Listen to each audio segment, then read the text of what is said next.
Hey, discern listeners, we have a special guest with us today, Christy Forrester, who yesterday so let me explain to you something, Christy. Yes. Recently, I have been listening to old episodes to see if I should rerun them. Lately, we will publish a new episode Monday, Wednesday, Friday, and then a rerun on Tuesday and Thursday. And I do that because we've been podcasting for 16 years, and I sometimes worry that quote-unquote new listeners, like people who've been around for a few years, won't go back into the archive. Plus, it's an opportunity for people who might have forgotten that episode to re-listen to it if they want to. And so I have been reviewing a lot of old episodes. One of the episodes, the series of episodes that I have reviewed lately, are the interviews that I conducted of my students 11 years ago, or 10, 11 years ago. Yeah. And I interviewed 6 students right after their first quarter in my program at Antioch. And they were students in my class, and you were one of those 6 students. And I did 3 different episodes, and so you were the second episode.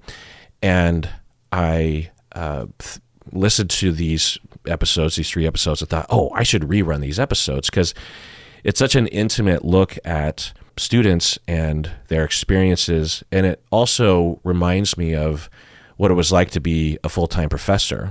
You know, I plan on teaching again, but I haven't taught in a couple years, and it is a fading memory to me. So to listen to these interviews, it feels really good to just revisit that time. And I told Stacy to publish your interview yesterday. Oh. So people who listen to that rerun, so if you're listening to this, dear listener, and you haven't listened to yesterday's rerun, I might encourage you to do that. So on Tuesday, the rerun was with Aaron and Harry. And then yesterday was the rerun with you and Alicia. And then next week will be a rerun with Jessamy and Jamie. And I am so glad that you're in town visiting. And we had talked about you coming on the podcast because it's been almost 11 years and we can give an update. Yeah. Because if people listen to yesterday's episode, they will have heard you just after your first quarter of graduate school, and so much has happened, and you're now a very successful therapist. And I want to touch on the family sculpture, because the interviews that we had with all 3 of those interview groups, the family sculpture that you did came up as a major theme in people's experience in their first quarter. So welcome to the podcast, Christy. Oh, thank you. Thank you. You've been on the to be back. You've been on the podcast before. Yes. You've talked about the perils and your advocacy for victims of sexual assault. Yes. And how changes are being made, but there are a lot more changes that need to be made in terms of how police respond, how they interview victims when they come forward. A number of years ago, we talked about that Netflix series that was based on a true story just north of Seattle and Linwood called Unbelievable. Yeah. Very good representation of 2 different styles of how police respond, one being more typical, not like abusive, but just out of touch and from a certain mindset that ends up alienating the victim and blaming the victim. Anyway, I'm trying to figure out where to begin.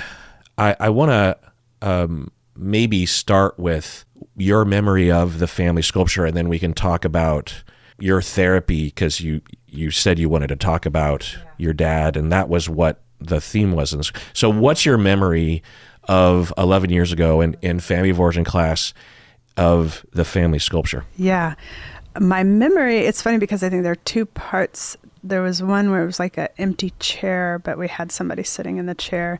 And then there was also the family sculpture. And the family sculpture, what I recall, is a prominent memory in my life was when my mom and dad decided they were going to divorce. But I think it was even before they told me. I had this experience of my mom sitting on the farthest end of the couch and my dad sitting on the other farthest end of the couch. And I was laying down on the couch and I was sensing their distance. And I had my head on my mom's lap and I was stretching to get my feet to like touch my dad. I was literally trying to physically keep them together. And how old were you? 7. Yeah. So the family sculpture is a family therapy and just a general therapy technique.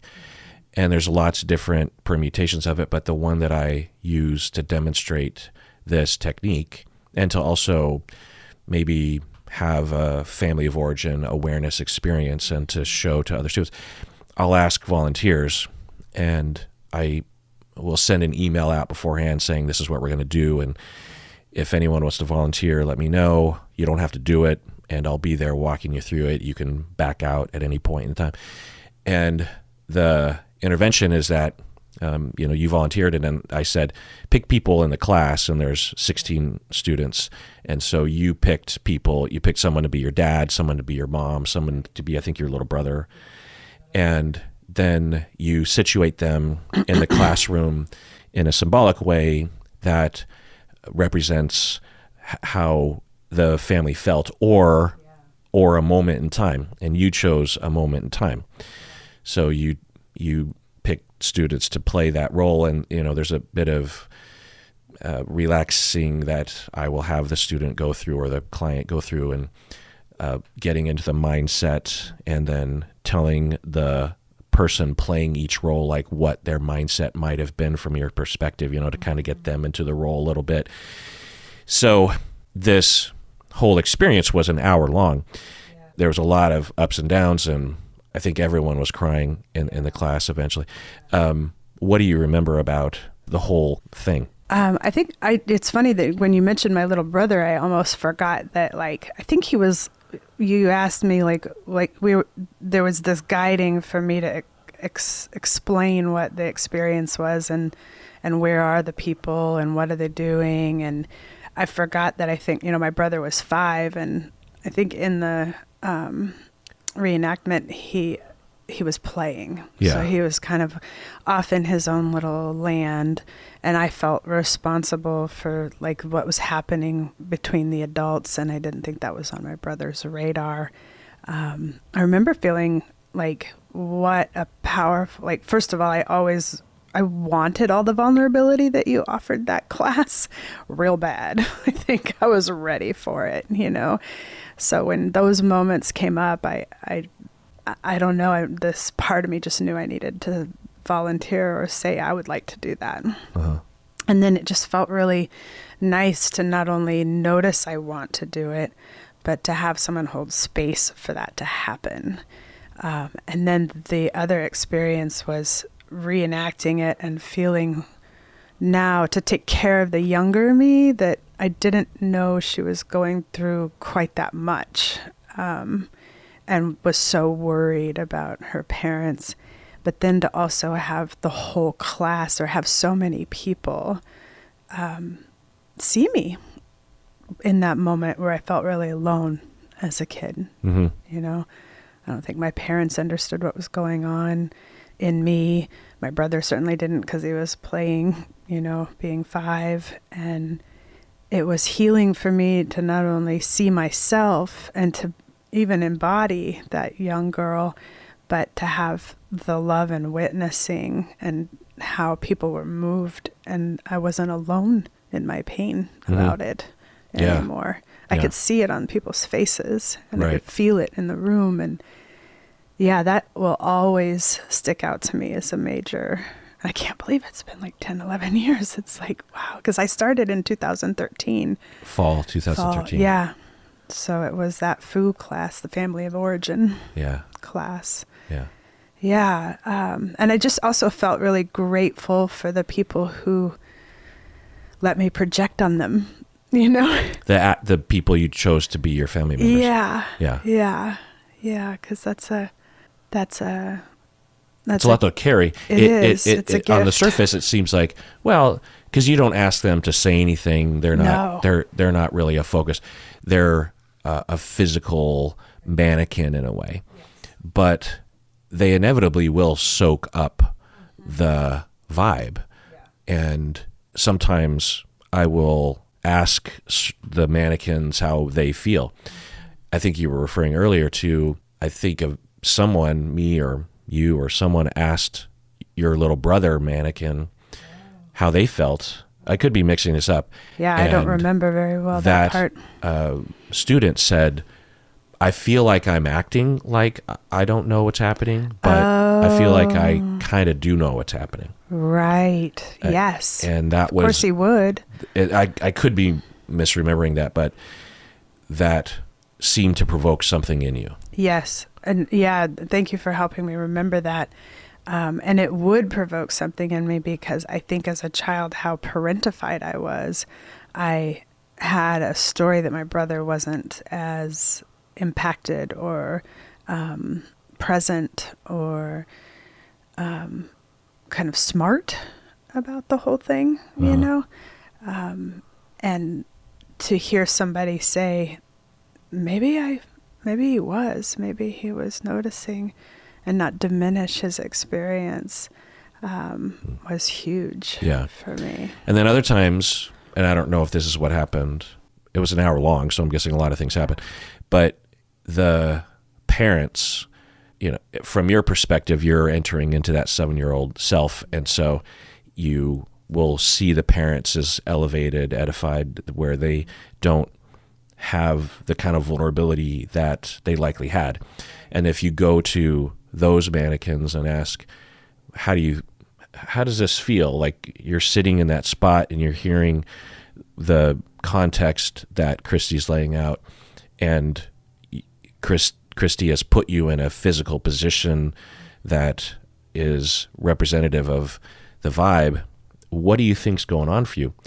And sometimes they'll say some profound things where they'll be like, well, I feel scared, but I feel like I have to put on a brave face, and I'm also really resentful of my soon-to-be ex-wife, or whatever it is that they say. And who knows if it's, you know, the psychobabble explanation is that you're tapping into some sort of psychic energy, but I don't really believe in that. It's more of that when you set it up right and you take the time, the actors, what I'm calling the mannequins, they will start to tap into what could have been felt at the time. And it's just grist for the mill. And then they throw it out there. Maybe they're right, maybe they're wrong.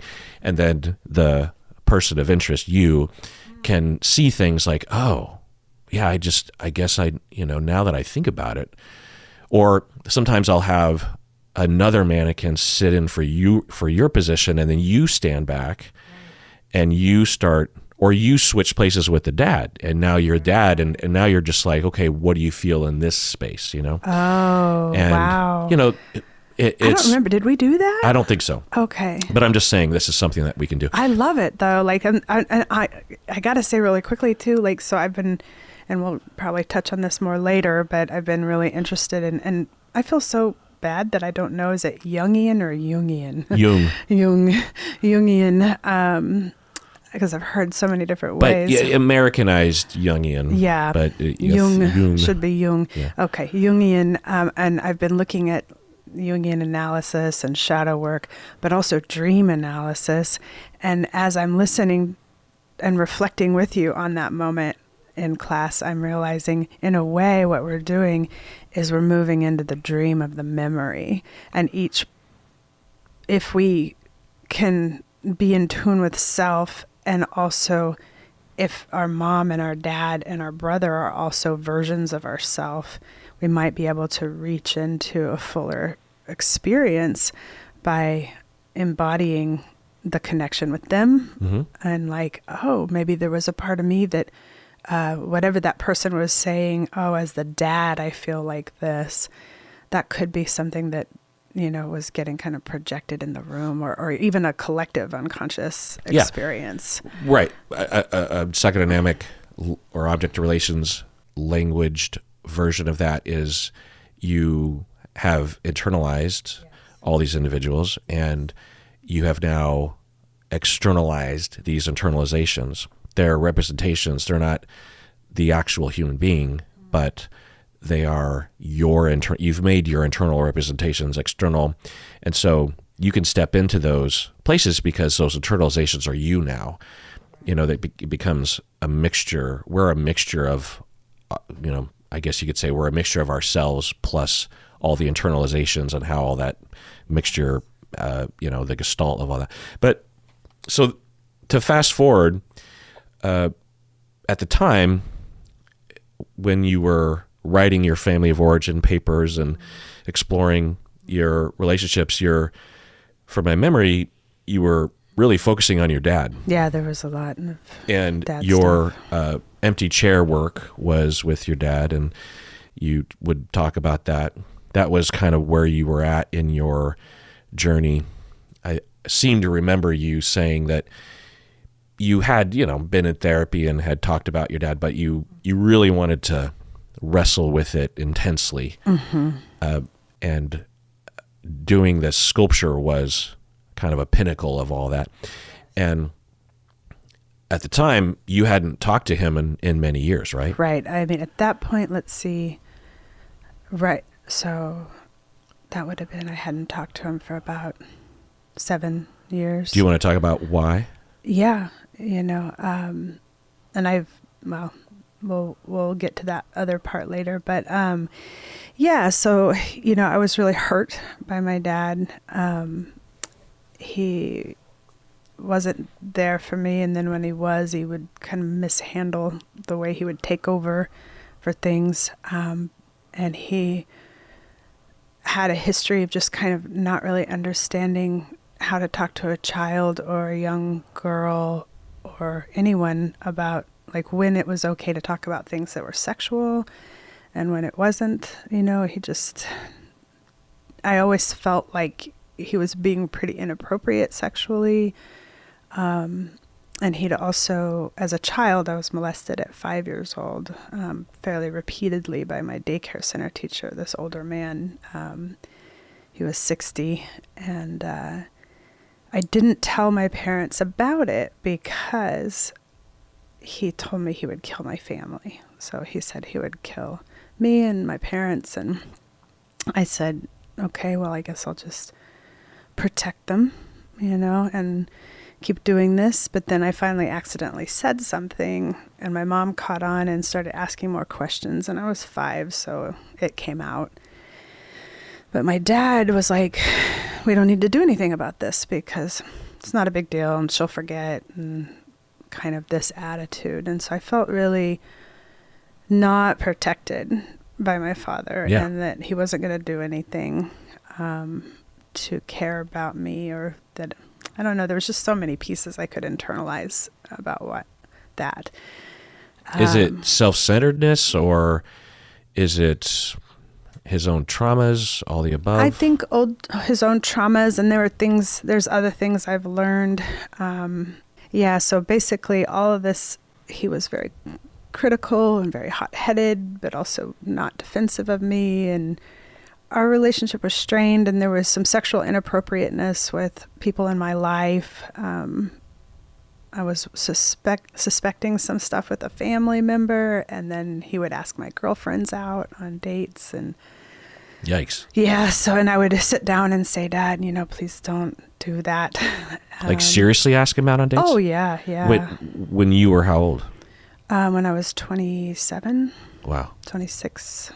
He would seriously ask him out on a date? In front of me sometimes, One time we'd all gone to dinner, and he asked this girl out, a friend of ours that was at dinner, and my dad had just moved back to Kansas City area from Chicago, and divorced from his second wife, and he was really wanting to meet somebody, and so he would email my friends, trying to get closer to them, trying to ask them out, and they would tell me eventually, your dad's been emailing me. All that stuff was going on. My God. Yeah, it was so hard, and I was so used to kind of how that was, that, I would just sit down and say, Dad, like, you can't ask my friends out. And he would say, but how will I know if something with them couldn't, but what if something with them could have developed into some really wonderful relationship? I mean, on the surface, you could say, well, it's dating is dating, but the pattern is a lack of care for your feelings. Yeah. An exploitation of you, like using you for something. Yeah. A complete just self-centeredness. Yeah. But I want to. Yeah. Like a child would. Well, it is. I think there's some stuckness there for him. Yeah. In that, and so it was really hard. And then, then I was like, the real crux of why I stopped talking to him was the rape. So I was actually, yesterday marked 18 years. That was my anniversary for 18 years since my sexual assault. And I had spent the night in the police station and, well, first the hospital in the ER and then in the police station the next morning, and came home and to my mom's house because I was home visiting in Kansas. I'd been living in Seattle at the time, but I was back in Kansas, and I was supposed to have lunch with my dad that day. And I'd just been through hell, like I could hardly function, but I decided I had to call him and tell him, like, I can't come to lunch today. I'm not feeling well. I'm not coming. And he was really upset, but I really wanted you to meet my friends and we were going to have a good time. And I was like, yeah, I know. I really don't feel well. I didn't feel safe to tell him what happened. Yeah, right. Because of all the other pieces of the way things were with him. And I hung up the phone and I went to sleep for many, many, many hours. And then I never talked to him again. I just was like, he's in my head. I couldn't handle him knowing, and I couldn't handle him mishandling it, whether it was the way he had so many other times, right? Particularly when you were 5. Yeah, whether it was like, oh, it's not a big deal, or did it really happen, or like blaming, or did you lead him on, it's safe to assume, like, I'm going to go with a bat and kill him, like, it's safe to assume that whatever his reaction would have been, it would not have been. It wouldn't have been what I needed. Supportive or helpful or non-increasingly traumatizing. Yeah, it would either be diminishing or overblown. Right. And so I just didn't. Yeah. Want to share that with them. And so then as the weeks and months went on, because I could see that in the initial phase, but like 6 months later when he contacts you and you don't reply, right? What were you thinking at that point? Well, he didn't contact me. So he just, that was kind of the nature of so when he lived in Kansas. Oh gosh, I don't know how old I was exactly when he moved to Chicago, but he lived in Kansas after the divorce. I was 7, and then I think he moved to Chicago when I was like 11 or 12 or something like that. Like definitely puberty-ish time period for me. And then ended up marrying someone up there and lived there for many years, and then came back when I was 25, 26. So I was used to him not really being an active participant in my life. Yeah. We would fly maybe twice a year. He would come down once a year, but there weren't a lot of phone calls, and sometimes there were, but most of them were pretty strained because I was really reactive and hurt by so many ways that he was, and it was just kind of a mess. So this was the last straw. Yeah, this was definitely the last straw. You're just like, I was already thinking, or there was a burgeoning feeling in me that was questioning whether or not any contact with this man was enhancing my life in any way. Totally. And so he's not contacting me anyway, so easy enough, just move on with life. Yeah, and then there would be times that he would contact me, but it was like very few and far between. Then there were times that he would reach out when it had been like dead air for years, and he'd be like, I want to come to Seattle and give you a hug, and and just he had this kind of like dream. I remember feeling like this isn't a movie, you know, like you don't just, I'm going to fly to Seattle and just going to show up and give you all the hugs. And I was like, I don't want that. Like, and like then he thought that it would be this wonderful thing, and like that it would repair the whole thing. And, yeah. But I also realized through that course of that communication that it was, he was dating someone, and I think she was like, so where are your kids?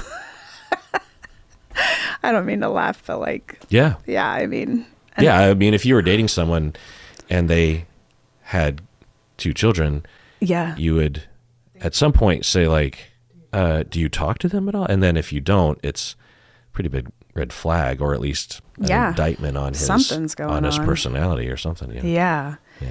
And so there wasn't, and then there would be some times that he would, you know, try to reach out, but I think he'll get, it's tough sometimes because I feel some compassion for his social anxiety and just kind of how hard it is to connect emotionally. But he would get pretty drunk and then write some kind of flowery poetic. Yeah, I was gonna ask if emails he would contact you with these heavily optimistic gestures when he's intoxicated. Yes, and I love you, man. And no, sometimes it wasn't even that. It was just like it would just really wax like weirdly poetic, which. More on that later. Like I have a bit of a poet in me too, and I think, I don't know, I have weird feelings about seeing similarities, but I'm working on that. So but then I was just like, you're not contacting me really at all. Yeah. And so then recently, yeah, some new things happened. Yeah. So like, I will say like over the years too, there's been this wondering in my head of like, have I been being unfair to him, or have I honestly don't even know what it was just all too much to like, it took a long time to metabolize and think it through and do my own therapy. And then, so recently I was in Kansas. I kind of travel around a lot, and I was staying in Kansas for 2 months at my uncle's house while my uncle and his wife stayed at our house in Florida. And so that meant being, you know, ground zero with a lot of my memories from my childhood town. And just an awareness that my father is 15 minutes away, you know, and also an awareness of him getting older. And then some awarenesses of myself popping up, and I started therapy again, partially because of the things that were coming up being home, thinking about the memories, but also I needed to figure out, did I want to try to talk to my dad? And I felt this urge to figure that out before I left Kansas. And so I was doing therapy and working on it weekly, thinking through those things. And I wrote him a 15-page letter that I did not send. And then the last Monday I was in town, I think I was going to be leaving that Friday. That Monday, I usually have Mondays off. I said, okay, I'm trying not to cuss, but it's like, you got to do this now or never, you know, like, but I was in my therapy session and, trying to figure out, should I just go over there? I'd driven by his house like already a couple of times in the weeks prior. Just to check in, what need of yours were you trying to meet? That's the interesting thing. And that's where some of my desire to talk about the shadow work and some of that aspect of that approach in therapy is I actually realized I had pushed into my subconscious my need for a dad. And I actually felt really pissed that I started to find in my shadow a little girl who wanted her daddy to care about her and to somehow know that he would, or would maybe even want to. And the feeling that he probably didn't want to was so prevalent for my life, or that he wasn't capable. I just kept shoving that down. And so when I started doing deeper work and she started showing up, like, does my daddy love me? Like, am I ever going to find out? You know, I was so mad that it mattered to me. And I had to reckon with that and not be mad at her, because she has a natural need. It's more the other part of me that really wants us to operate as if it doesn't matter, was getting. Anyway, so I think it was just surfacing. Partly through my travels, there was a lot of time to think, and then just being there, I just felt like I've got to figure this out. And I kind of knew too that because of the work I'd done, and I find it interesting that it'd been 18 years, because it's like enough time to re-raise myself. That because of the work I'd done, that I think I could handle it. And that I felt a great need to stand up for myself, to have a voice. That was a big need too. It doesn't even matter. Like when I went, because I did decide to go see him, but when I decided to do that, I was like, this is about me hearing myself say to him what I said to the person who was in the empty chair in our class, right? So I went there. But I was really nervous, and I was at the end of my therapy session that Monday, and I was like, it's either today or it's not happening. And my therapist looked at me and said, I keep looking at this Janis Joplin t-shirt you're wearing. And I'm thinking, freedom's just another word for nothing left to lose. And I just started crying. And I was like, oh, yes, I feel it now. There really wasn't anything left to lose.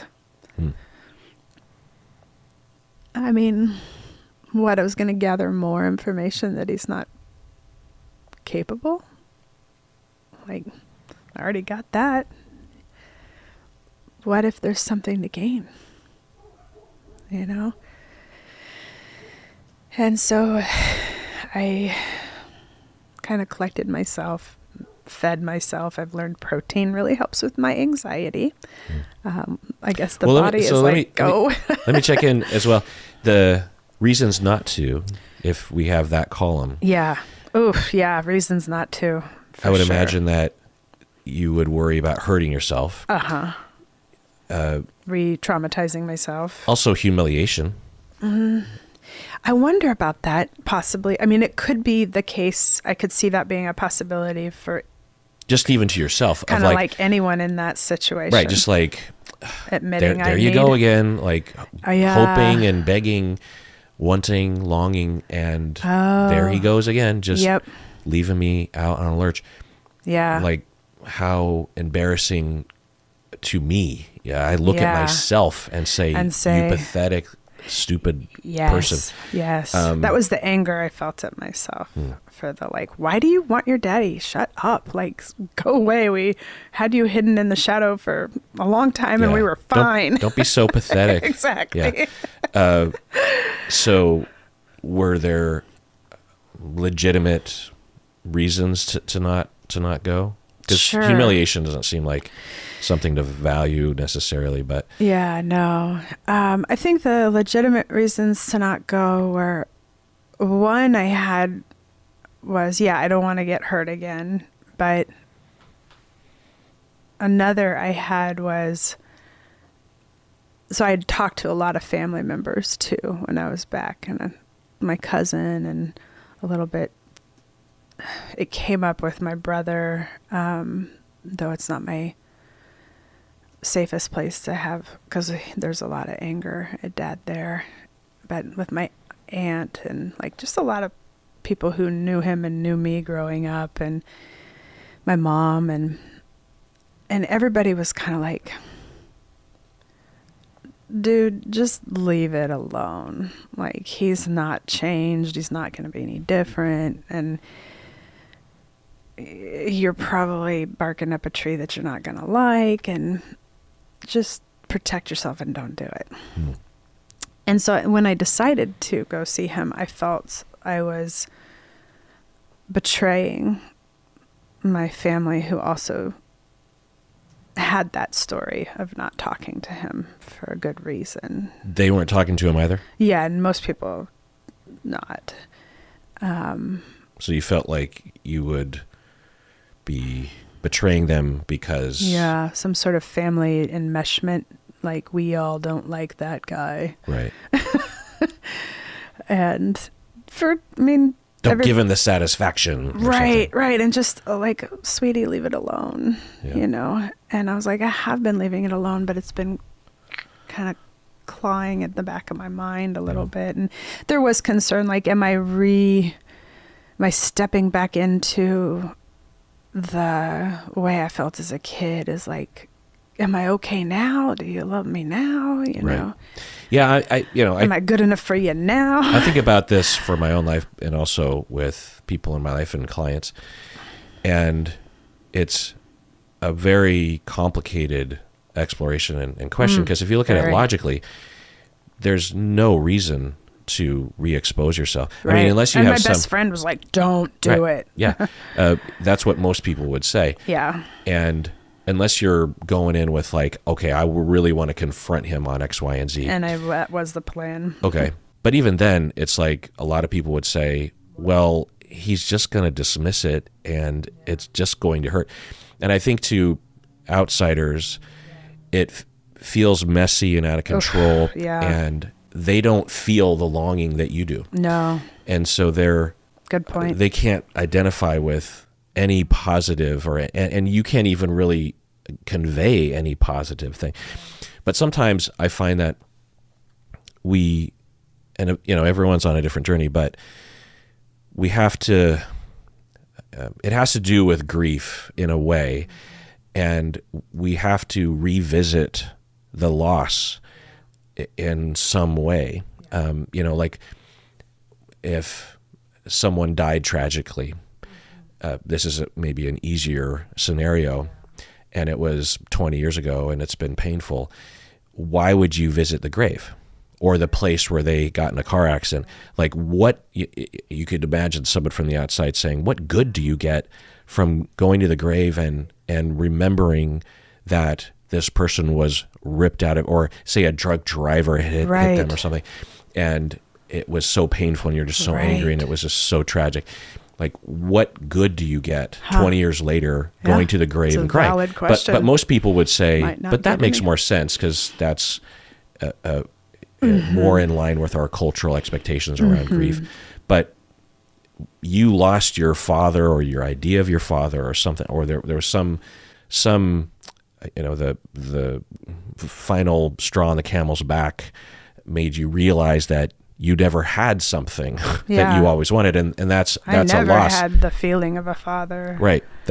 Or you gave up, what you lost on that day that you did go to lunch with them was the hope that things would be different, and that's a loss, and it's sad, and it's painful, and sometimes you have to revisit the grave. There is no grave to that. Yeah. But he exists, and so it's kind of analogous to that nothing logically grief. Good comes from it. Yeah. But we cyclically come back around, and I think if we recognize that, because just a side note, I always think about this one client who had been sexually abused by her father from the age of 5 to 15. It was horrific, right? She had a lot of complex trauma around it. She had personality disorder symptoms and a lot of anger and a lot of pain and self-hatred. It's across the board. Yeah. She's 45 years old now. Yeah. And her parents are still together and elderly, and she is the primary caretaker of her parents. And she would be bathing her father Oh, and wow. it would trigger her. Yeah. And naturally. Yeah. And so I'm the therapist in my... You're like, don't hurt yourself doing this. Why are you even hanging out with your parents? Yeah. Like your dad, you should be telling him to fuck off. And by that point, I had so many clients who would be returning to those kinds of figures and situations. And there's a fine line between just someone self-sabotaging and harming themselves. But it gets messy. And from the outside, it looks ridiculous. It looks illogical. It looks like someone who is sabotaging, who is just re-traumatizing themselves in a self-flagellation, harmful, self-harm kind of way. And that can be one of the ways of looking at it, and it can be valid, but there are other ways of looking at it, is the point. And so as you are, and I don't know what's best for you, but as you're thinking about going, you're on that fence, and almost no one, maybe nobody, is saying it's a good idea for you to visit your dad. My best friend was like, just get out of Kansas. Just get out before you go there. Yeah. And she I was get like, it. Sometimes your compassion leads. She's like, I feel like sometimes your curiosity and compassion walks you right into harm. Right. And I was like, yeah, that's true. Probably learned that somewhere. But Yeah. But as long as you go in with open eyes. Yeah. There's a weird opportunity for healing and growth that can be accelerated and very impactful by doing that, as long as people go in with, I think, an optimal mindset.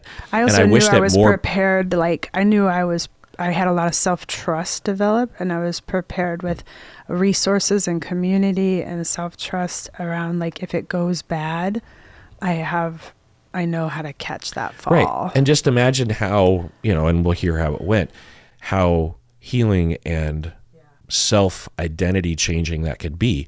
You don't know how you're going to act in that crucible until you are in that crucible. And so when you want to prove to yourself, even if he is re-traumatizing, I now have this whole new strength and perspective and ability and differentiation. I'm not, who knows what I'll do. Maybe I'll tell him what's up, but maybe I won't. Maybe I'll just be like, okay, thanks, Dad. Nice to see you. And I walk away, and it doesn't feel good, but I have a new way of processing that. And even though I was harmed, I was healed because of where I'm at right now. And I wish that more people understood the value of this, so they didn't have this black and white way of looking at it. Because sometimes pain is a healer. Mm-hmm. I mean, there's pain that is not, and then there's conflict that is healthy and healing, and then sometimes when I feel that edge of the world kind of pushing me to change, or I'm feeling the pain of not changing or not trying, then I start to go like, maybe I should lean into the pain of trying. Like, it's a game of choose your pain for me. Sometimes I'm like, well, do I want the pain of wondering and being curious and sitting with the pain that this little girl inside me wishes she had a dad, and all that grief? Like, maybe I can try the pain of, like, let's just see what happens if I felt strong enough. It's funny, and I've been singing more lately, and I was singing a song the other day, and I was reflecting. I was singing the Eagles song, the Peaceful, Easy Feeling song, and he says something like, peaceful, easy feeling, and I know you won't let me down, 'cause I'm already standing on the ground.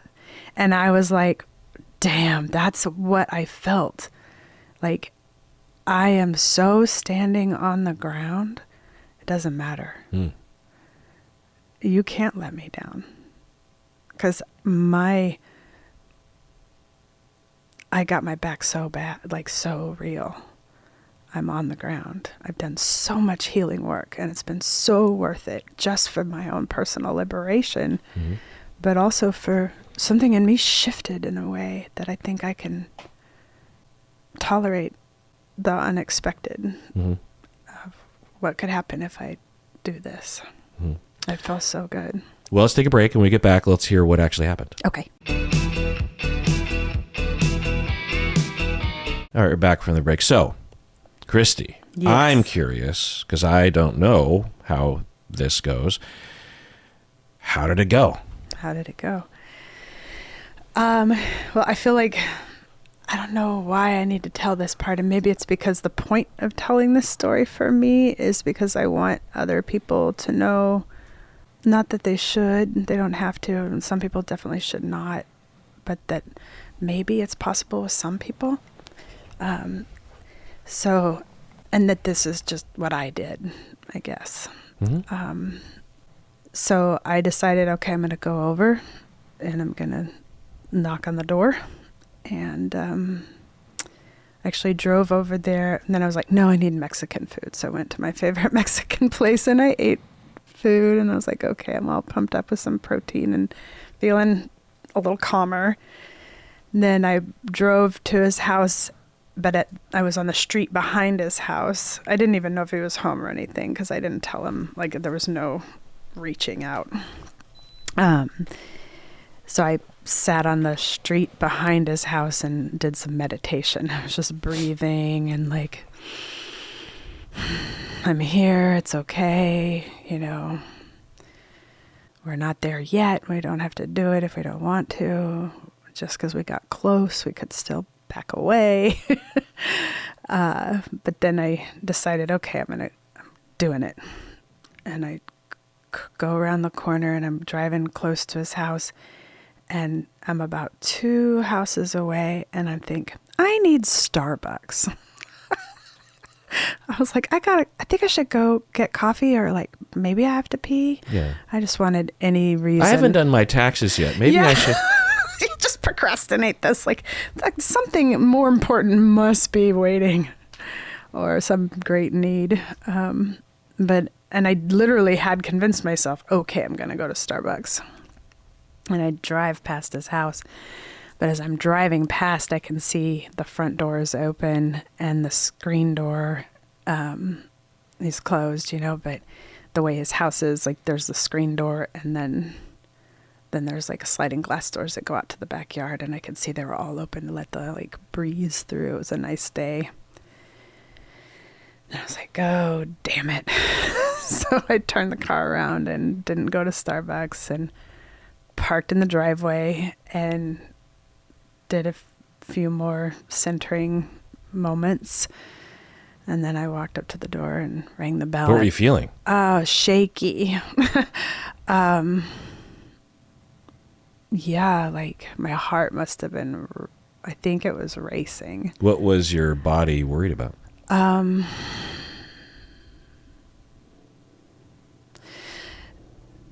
I hadn't really like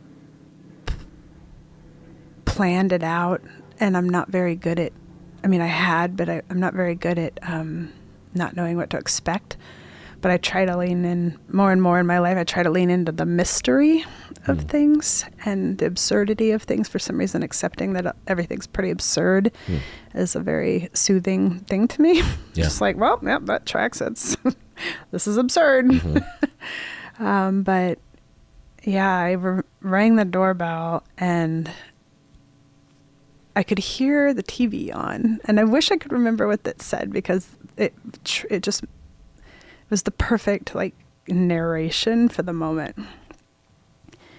There she was on the precipice. Yeah, like some kind of perfect summation. But and it took him a little while to like get off the couch, and I don't know if he didn't hear it right away or what. I don't know. It just took him a little longer than I thought, so I was really standing there waiting. And I backed away from the door for some reason. I think I was just a little like, I didn't want to be right there. And, you know, last time I saw my dad, he was 55. This time he's 73. So that's a big change in a person. But he still looked kind of the same, you know, and he like came around the corner and he was just walking, and he's like, yeah, what you need? And then this moment, it just makes me really emotional. Is like both of his feet like stopped in the same spot, and he just leaned forward, and his jaw literally dropped. The look of shock was just frozen, and he said, "Christy," and I was like, "Whoo!" And then he just flew out the front door and hugged me, and I was like, "I don't know if I want this hug," you know. But I just was like, I think I was just like, honestly surprised that he was moved. I was kind of surprised that he wasn't like yelling or, I don't know. That wasn't on your expectation list. Yeah, I thought it was going to be a more complicated. Like, oh, it's you, or what do you want? Or I don't know. I just didn't. Or more cold, distant. Or like he'd be hurt and he'd be like, don't come around here. Why are you here? Like some sort of something, but it was just such a pure, like a pure spontaneous. Yeah. Just shock, and then flew. And he was hugging me, and I was like, I just kept saying, I'm so scared. I'm so scared. Because Did you come back? The hug felt really like 0 to 100 on the level of like imposition of intimacy, you know? Well, yeah, I mean, I can just see you wide-eyed. Oh. Were you hugging him back? Yeah, but I think so. I was shaking. Yeah. So much. And then when he stopped hugging me, he was like, well, come in. And I was just like my hands were like, just, I couldn't stop shaking. I was like, I think I need to just like stand here and breathe for a second. Oh, good. And then he's like, okay, well, do you want to come in? And I was like, I think so. And then we kind of were in the hallway and he just started talking. He was just like, what do you need? I can help you with anything you need. What do you need? What do you need? And I was like, okay, like just slow down, you know? I think I need to slow down and I need to sit down. And he was like, okay. And then he like went and he had his couch, and he had like a kind of a lazy boy type of soft chair, and he pulled that chair so close to the couch, like he just pulled it from where it normally sits, and he just to where it was almost like we would have been knee to knee if he was sitting on the couch. He was like, sit down. And I was like, I think I need this chair to back up a little bit. I was just like, I don't know what's happening with this like sudden closeness, but I need a little space. And then he's like, okay, do you want something to drink? And I'm like, okay. And I'm looking around, and like there's my senior year photo on the wall, and just was so weird. It hadn't really changed a ton, his house, and neither had he really, like in a lot of ways other than being older looking. And I don't know, we just started getting into it, and I was like, you know, he was like, I don't know where to start. I thought I'd be mad because I haven't heard from you in so long. And he's like, and I'm just glad you're here. And I was like, well, let's see if you feel the same way after I get done talking to you. Because I said I got some stuff to say. And I mean, to kind of like loop back, one of my favorite authors is Audre Lorde, and one of her quotes is something to the effect of like time and time again, I've come to believe that what is felt must be made verbal and shared, even at the risk of having it bruised or misunderstood. And I just was hanging on that feeling of like, this is about me using my voice. This is about me seeing if there's anything to be salvaged or any repair possible between my dad and I. And so I was still sticking to my guns. We weren't just in huggy cry territory, you know. Like all that stuff didn't happen. And so I talked to him about everything, you know. I told him how it made me feel that I didn't talk to him after the rape. And he was like, oh yeah, I heard about the rape. And I was like, okay, like, I didn't really want you to hear about it, but somehow I guess it got back to you. And I was like, the way you treated me as a kid, the way you didn't know what to do for me after the molestation made me feel like you didn't really care. And some of the unawareness of how to not bring like the adult sexual world into my child world or even into my young 20s world was hard for me. And sometimes some things he would kind of try to defend, but mostly he was like, I'm sorry, I did not know how to handle that. And with the women thing and the hitting on my friends thing, he was like, there was a little bit of like, I did that. And I was like, yeah, you did. And another thing that kind of came up, you know, in the midst of telling him my list of grievances was he said, you know, I want to share one thing with you. He was like, you know, well, he had been treated so poorly by his mother, and his father loved him, my papa, but he was your classic quiet, providing father, just like not really there emotionally. And my dad was on his own to figure out life.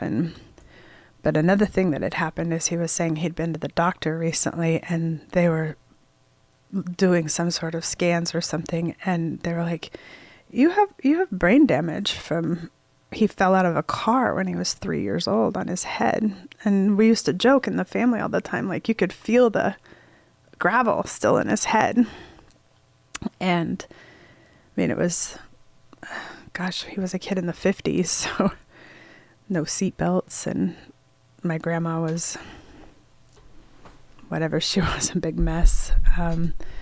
But anyways, he'd fallen out of the car and hit his head, and it was for the first time it dawned on me after all these years of training and not talking to him. And I was like, yeah, brain damage would really make someone act a little weird and not connect some things. So there was a moment of like a little compassion, like, oh, you weren't fully able in a way that I hadn't. It just brought another level to it.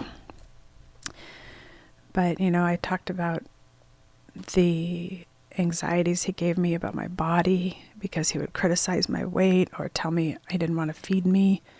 Like our weekends when I would go to be with Dad, and I would say, Dad, I'm hungry. Can we have dinner or lunch?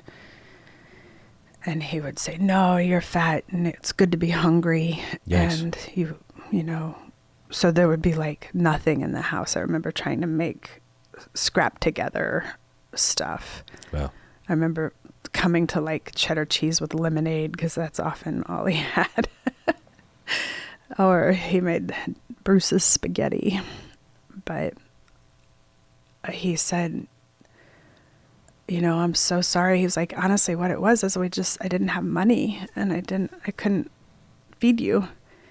And I was like, I really wish you would have told me that instead of telling me that like, it's good to be hungry, that I shouldn't have needs, that something's wrong with my body. What do you say to that? He was like, I can see how that would be really hard. And I talked to him about his fat hating and shaming that he did to my mom and to me. Even though I really wasn't fat as a kid, he just was like so obsessed with people not being overweight. And he was also trying to hold on to finances, but... Yeah, it's interesting to hear his responses because on one hand, of course, the hope is that he would be able to say, oh my God, yeah, I have all these traumas and you're right, I was wrong. Yeah, he's not going to... But if he were to say that, it wouldn't make any sense given who he is and what he's done, unless he had been through 35 years of intensive therapy or something. And even then, maybe not. But he's not doing a version of complete denial and self-centeredness. So although his response isn't ideal, because like for him to say, I just didn't have money. It's about him again. Right. And it's like, well, that doesn't mean you have to body shame your kids. Right. One. Two, he was transferring the shame that he had about not having money onto me, I think. But go ahead, you were going to say. But also just self-centeredness around back then. Yes. Because you talk to the typical parent, and if they were struggling with money and literally could not afford to feed their kids, they would figure out a fucking way. You know, there would be phone calls made. He would call his ex-wife and say, like, look, I throw myself at your mercy. Can you please just give me some food when you bring Christy over? Yeah. It's humiliating, but I don't know what else to do. Or he'd go to a food bank, or, you know, there would be some massive campaign to give you your basic needs. Not like, oh shit, I don't have money. Oh, well. Right. I'll just fat shame her. You know what I mean? Like that. I think he was so used to being neglected that he didn't know that he could ask for help. Right. From anywhere. Well, or also when you're very neglected. And I can sense I'm in a space of defending him too, which is weird. Yeah. But and also really. When you're very neglected, you neurologically develop in such a way that you don't notice other people's experience. Yes. You're just forced to focus on yourself, and no one's caring about you, and you don't care about others. And so unless people are right in your face saying, I need this or else, then you just don't really feel what's going on with other people. You're just like, well, they'll figure it out. I had to figure it out when I was that age. And so it's not an excuse. And that's how he would talk to me. Like that was the other thing, is I was like, he'd always promised me that he would help me with college when I graduated from high school. And long story short, like my mom had separated from my stepfather. He had gambled all our money away. We didn't have that much, but it was all lost. And what was left to me from my grandfather on my mom's side, he'd gambled and lost everything. And so we went bankrupt, and they got divorced my senior year. And then my dad had always said he would help me with college. And then on my 18th birthday, he told me, I decided I had it hard and struggled, so you should have it hard too. And is this a Naj thing too? Like, is that... Yeah, I mean, you could argue. Like not destructive entitlement, but what? Yeah, destructive entitlement. Yeah, revolving slate. But also, it's possible that it was a similar thing in that he wants to provide in a sense, but doesn't think of other people's needs. Well, also doesn't think further down the road of, can I provide? Because there's a possibility that he couldn't pay for your college, but he wanted to believe. At that time he could. Oh. Yeah, he made sure I knew that. Okay.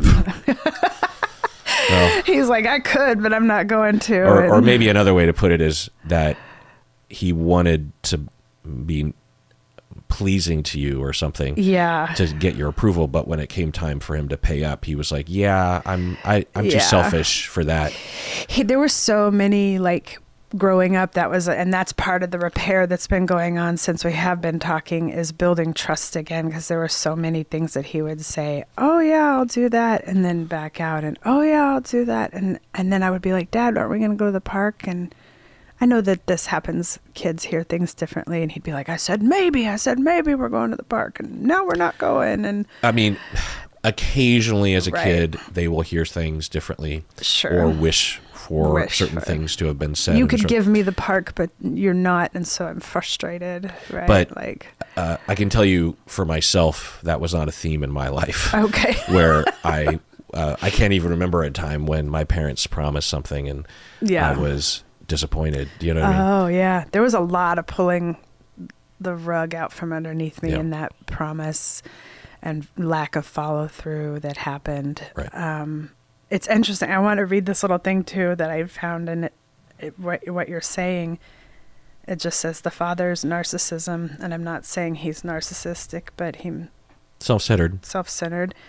The father's narcissism does not set up it sets up a similar issue within the daughter as in regards to an as-if personality. Like, I will pretend as if I'm fine, or I'll be pretending as if I don't need anything from the father or from the other.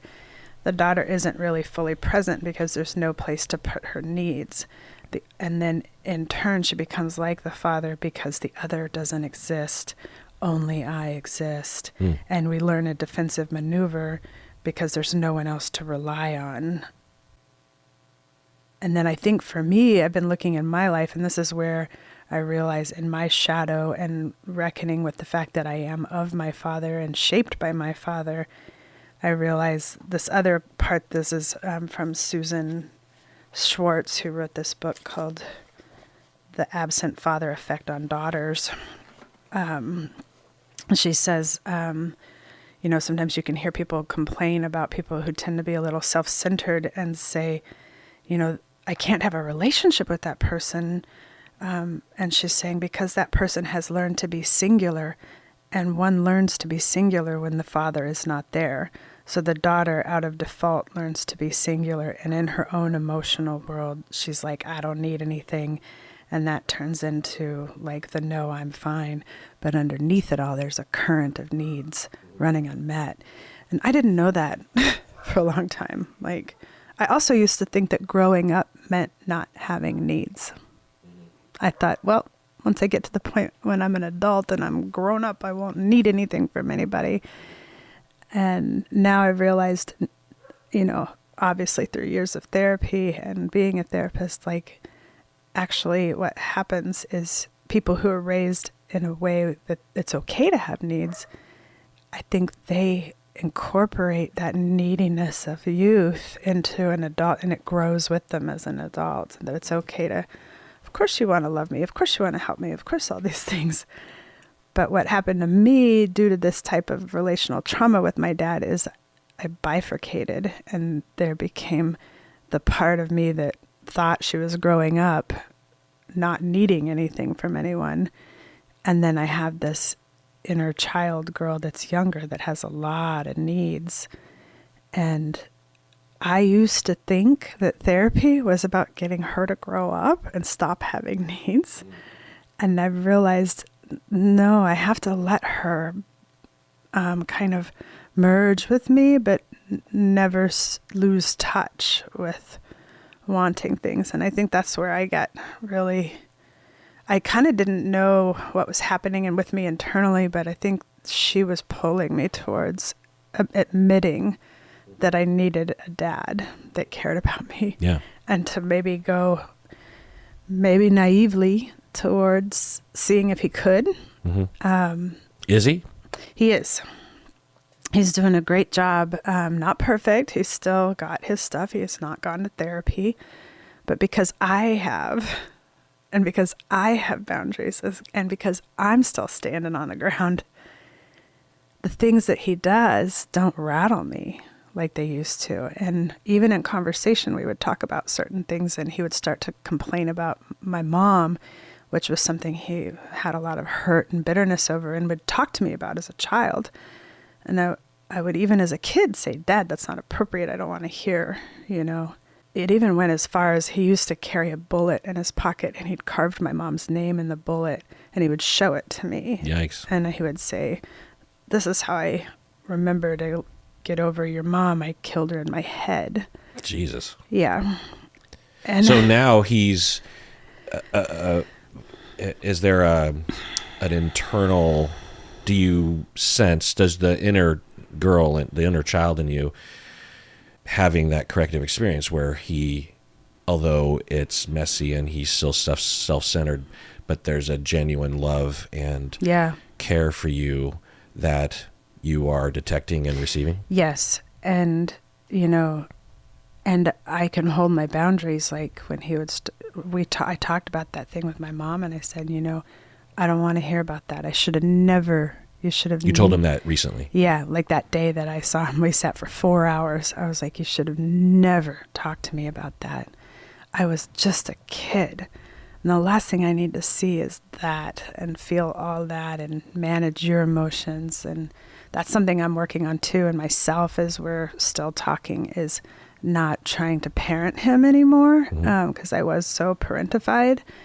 But, you know, he was really good about apologizing. And, you know, and then occasionally through the conversation, he would look at me and go, how am I doing? Am I fucking this up? Am I messing this up? And I'd be like, only when you start getting into the like, well, that was your perspective. That was your perspective kind of defensiveness that you're doing. I was like, honestly, I'm kind of shocked it's going this well. And he was like, you're so strong. And I was like, thank you. I think so too, you know? And he was very impressed, but like, he also was like, you know, have you married or had kids or like anything? And I said, do you have any friends? Yeah, do you have any friends? He's from that time, and he's very focused on having a romantic partner. I was making a joke about him wanting to date one of your friends. Oh yeah, do you have any friends? Oh, Dad. Yeah, and but he was like, you know, did you marry? Did you have kids? And I said, you know, no. I said, honestly, I don't think, given a lot of the things I've been through, I didn't see myself as lovable for that, or that and what I'm learning now is like the father role for the daughter, at least, you know, there's a lot of nuances to those terms, but what I could have gotten from him had it gone differently was a belief that, of course, people love me, and of course, people like me, and of course, people think my body's fine, and that I have needs, and that's okay. And, you know, so I told him, I was like, I don't mean to blame it on you. I was like, but those things did not help me. I don't mean to blame it on you, but I am blaming it on you. But I am blaming it on you. And I was like, that didn't help me, you know, and it made it really hard for me to let people get close and have love. What did you say to that? And he was like, oh, that makes me so sad. And I think this is the moment where I really realized that he does have the capacity for empathy, that he did care about me. Yeah, it's interesting. As you describe him, he sounds like you. It's so weird, because I was like, this is the good side of him. Right. That side of him is me. Is you. Yes. And he said, do you, and I'm curious about that too, because I don't want to just glaze over that. No. He said, you know, love's always been hard for me too. And he longs for things, but doesn't, like, that's one of the things I notice in my shadow now. I'm like, oh, I'm a longer, I'm a fantasizer, a dreamer, and it could be just so great or something, you know, but in a way of like the way you long to win the lottery, not like I can't wait until I finally get the thing that's achievable, you know, like longing for something out of reach. And he said, yeah, you know, all my loves have been unrequited. And I looked at him and I said, you're my first and longest running unrequited love. And his face, I don't know, sometimes you can kind of see somebody's soul, but like in a way that it changes their physical form. And it was almost like his face deflated and went inside. It just smushed the pain and the sadness and the accountability in that look on his face. Like that, I did that to you. And he smushed into like, and I was just sitting there and I couldn't believe it was like I can't explain it. It was such a weird, collapse. And I knew you heard me. That landed.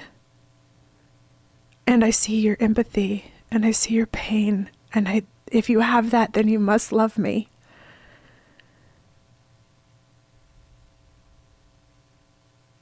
Yeah.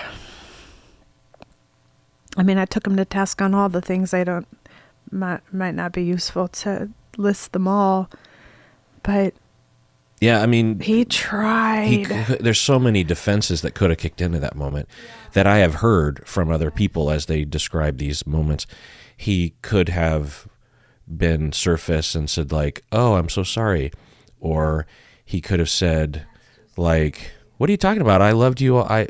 You don't remember?" Or well, I think you're remembering differently or something. Right. Yeah. He was like, that's when his perspective stuff came. That's what that was like, well, that's your perspective. Or, well, diminish yeah, it. I mean, I guess my parents didn't really love me, so maybe I did that. Some kind of intellectual. Yeah.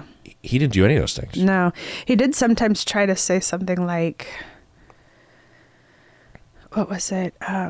He would get into like, no, that was the day we went to get the pizza at Godfather's, and then I said this and that. And because of all my therapy, I was able to say, Dad, you're going to try to pull us into the content, and I'm talking about the process. Yeah.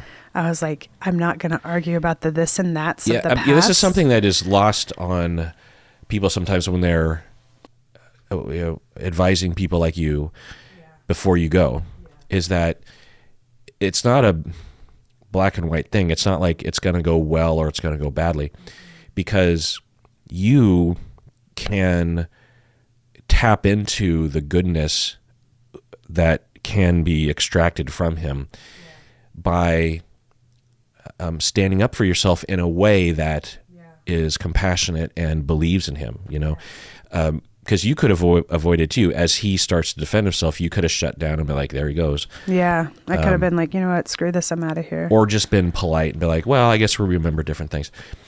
You put effort into, and that shows that at least part of you believed that he might hear that, maybe. And he did, he wasn't perfect, of course, but because again, if he was, you'd be like, what alien took over your body? Because this isn't the same person. No. So of course, he was susceptible to his stuff, but I think he was so happy that I was there. But just think about I thought it was going to go downhill after I left, and when we talk more frequently, when it would be less intent, less when there was like less like, oh my God, my daughter's finally talking to me again. He would let his effort down and stuff. But and there were some windows where he kind of like he, without going into all the details, there are things that like we have talked about that I'm like, this is what I want, and he was like, this is what I want to give to you, and this is how we want this to go from here on out. But then he would start to back out on promises, and I was like, I started realizing like, oh no, we're going back into this casual betrayal. This just daily, like, I said maybe we'd go to the park. And I was like, that shit hurt me so much, Dad. You told him? Yeah. I was like, I can't have casual betrayal. You either say you're going to do it and you do it. Right now we're in the process of rebuilding trust. Yeah. We're not just boom back to where we used to be. This is a trust rebuilding effort now. This is the thing. If we went to you a week before you went to his house and said, well, what do you think's going to happen? What are the different scenarios? What percentage would you have put this to? Maybe about 20% chance. Okay. Of this being how it unfolded. Yeah. So unlikely. Yeah, right? Unlikely. And maybe it was. But I find there's a number of things that could have happened. And I find that when people do this kind of thing, more often than not, a very surprising positive thing, even in the face of bad things happening. Like, if he were more defensive, but you're standing on the ground and you're not yelling at him, but you're just like, No, Dad, I was you're really- doing it again. Yeah. And he doesn't like slam a door in your face. Maybe he's a little defensive, but at the very least, there's a little bit of acknowledgement, and you walk away going like, well, I was standing on the ground and it hurts, but it felt good to kind of tell him. And I kind of saw a glimpse of care, and he did run out and hug me or something. There's like growth and healing and a more nuanced story. Yeah. Because your friend, and maybe me too, a week before you go, I would have said, he's an asshole, he's a jerk face, he's self-centered. There's no good that's going to come from this, and he's just going to hurt you. He doesn't care about anyone other than himself. What's the point? And of course, that's ridiculous. Even narcissistic people have feelings and a desire for love and a desire to give. Maybe not the capacity always, but a desire. Right. They have that inner need. It can be, sort of a proto need, a primordial need, but it's in there. And but we're not even saying that about him. No. He's more just on the avoidant spectrum, really. And so he's got strange behavior patterns that make people be like, what's going on? Yeah. But there's something that's interrupting I think he's a little needs. Neurodiverse, actually. Okay, maybe. I've really kind of realized there's something. Okay. I don't need to have to arrive at a diagnosis. I just have to know I'm paying attention. Yeah, it helps to have a conceptualization. Yeah. But I just want to say quickly too, what you were just saying about people telling me, no, don't do it. Yeah. I realized in some way, like I think about narratives and stories we tell ourselves, and I think about schemas that we get stuck in. And then I was like, my family is stuck in a collective schema about this person, and a collective schema about other people in our family, and particularly kind of the men of the family, the fathers, which is why I'm really interested in looking at like the impact of the absent father or the neglectful or the harmful father in the role, like what's happening to our children when that's such unfortunately a little bit more of a dominant thing happening. But ultimately I was really glad I didn't listen to everybody else. That's another trajectory in my healing that I've really been finding as part of standing on the ground with that peaceful, easy feeling. Yeah, because you're going against your family. What do they trust think about myself? What do they think? So, like your mom. My mom, she was, God bless her. I love my mom. Like, all people got flaws, and there are things that, she triggers my 4-year-old, and I can regress with her. But man, she has never said, "Get married. Why don't I have a grandchild yet? Don't do that. Don't talk to your dad." Sometimes she left the scope of what I could do a little too wide open. I might have needed a little guidance more, but she's never tried to take the reins for me when it comes to things like this. Okay. She just really So you had the sense before that, although it wouldn't be her preference that you go to his house, but you had the trust that she was like, would be okay with it. Yeah, she was like, I talked to her and I I've talked to her afterwards too. And she was like, I feel scared because he has hurt your feelings a lot. Like as a kid, sometimes he would forget it was the weekend for us and, be hungover and not show up. And I would be sitting on the front steps, like waiting, and she's like, he's not coming. And I'm like, yes, he is. It was very, just had a hard time accepting that he wouldn't. But yeah, she really was like, whatever you need to do. And, I reassured her, like, I think sometimes in some ways she may have felt more loved and like the good parent out of the two because of my experience with him. And I just wanted her to know that like my love and the reason I love her isn't in contrast to him, and that it's not at all putting my love for her in jeopardy. I'm not going to suddenly be like, Dad's the best and you're the worst. You suck. Yeah. He could hear this episode, right? Yeah. I'm speaking as if he might. This is nothing new. What do you think he would say or think? I think it would kind of hurt or confuse him a little bit. I don't think he would ever hear it, but if he did, I think the thing that I'm holding on to right now is that I'm trying to be as deep in my authenticity and honesty, not in a way that will be harmful, like not in an unnecessary, like I don't like this idea of being, what do people say, brutally honest. That's not necessary. But this is my story, and I've told him all this. Yeah.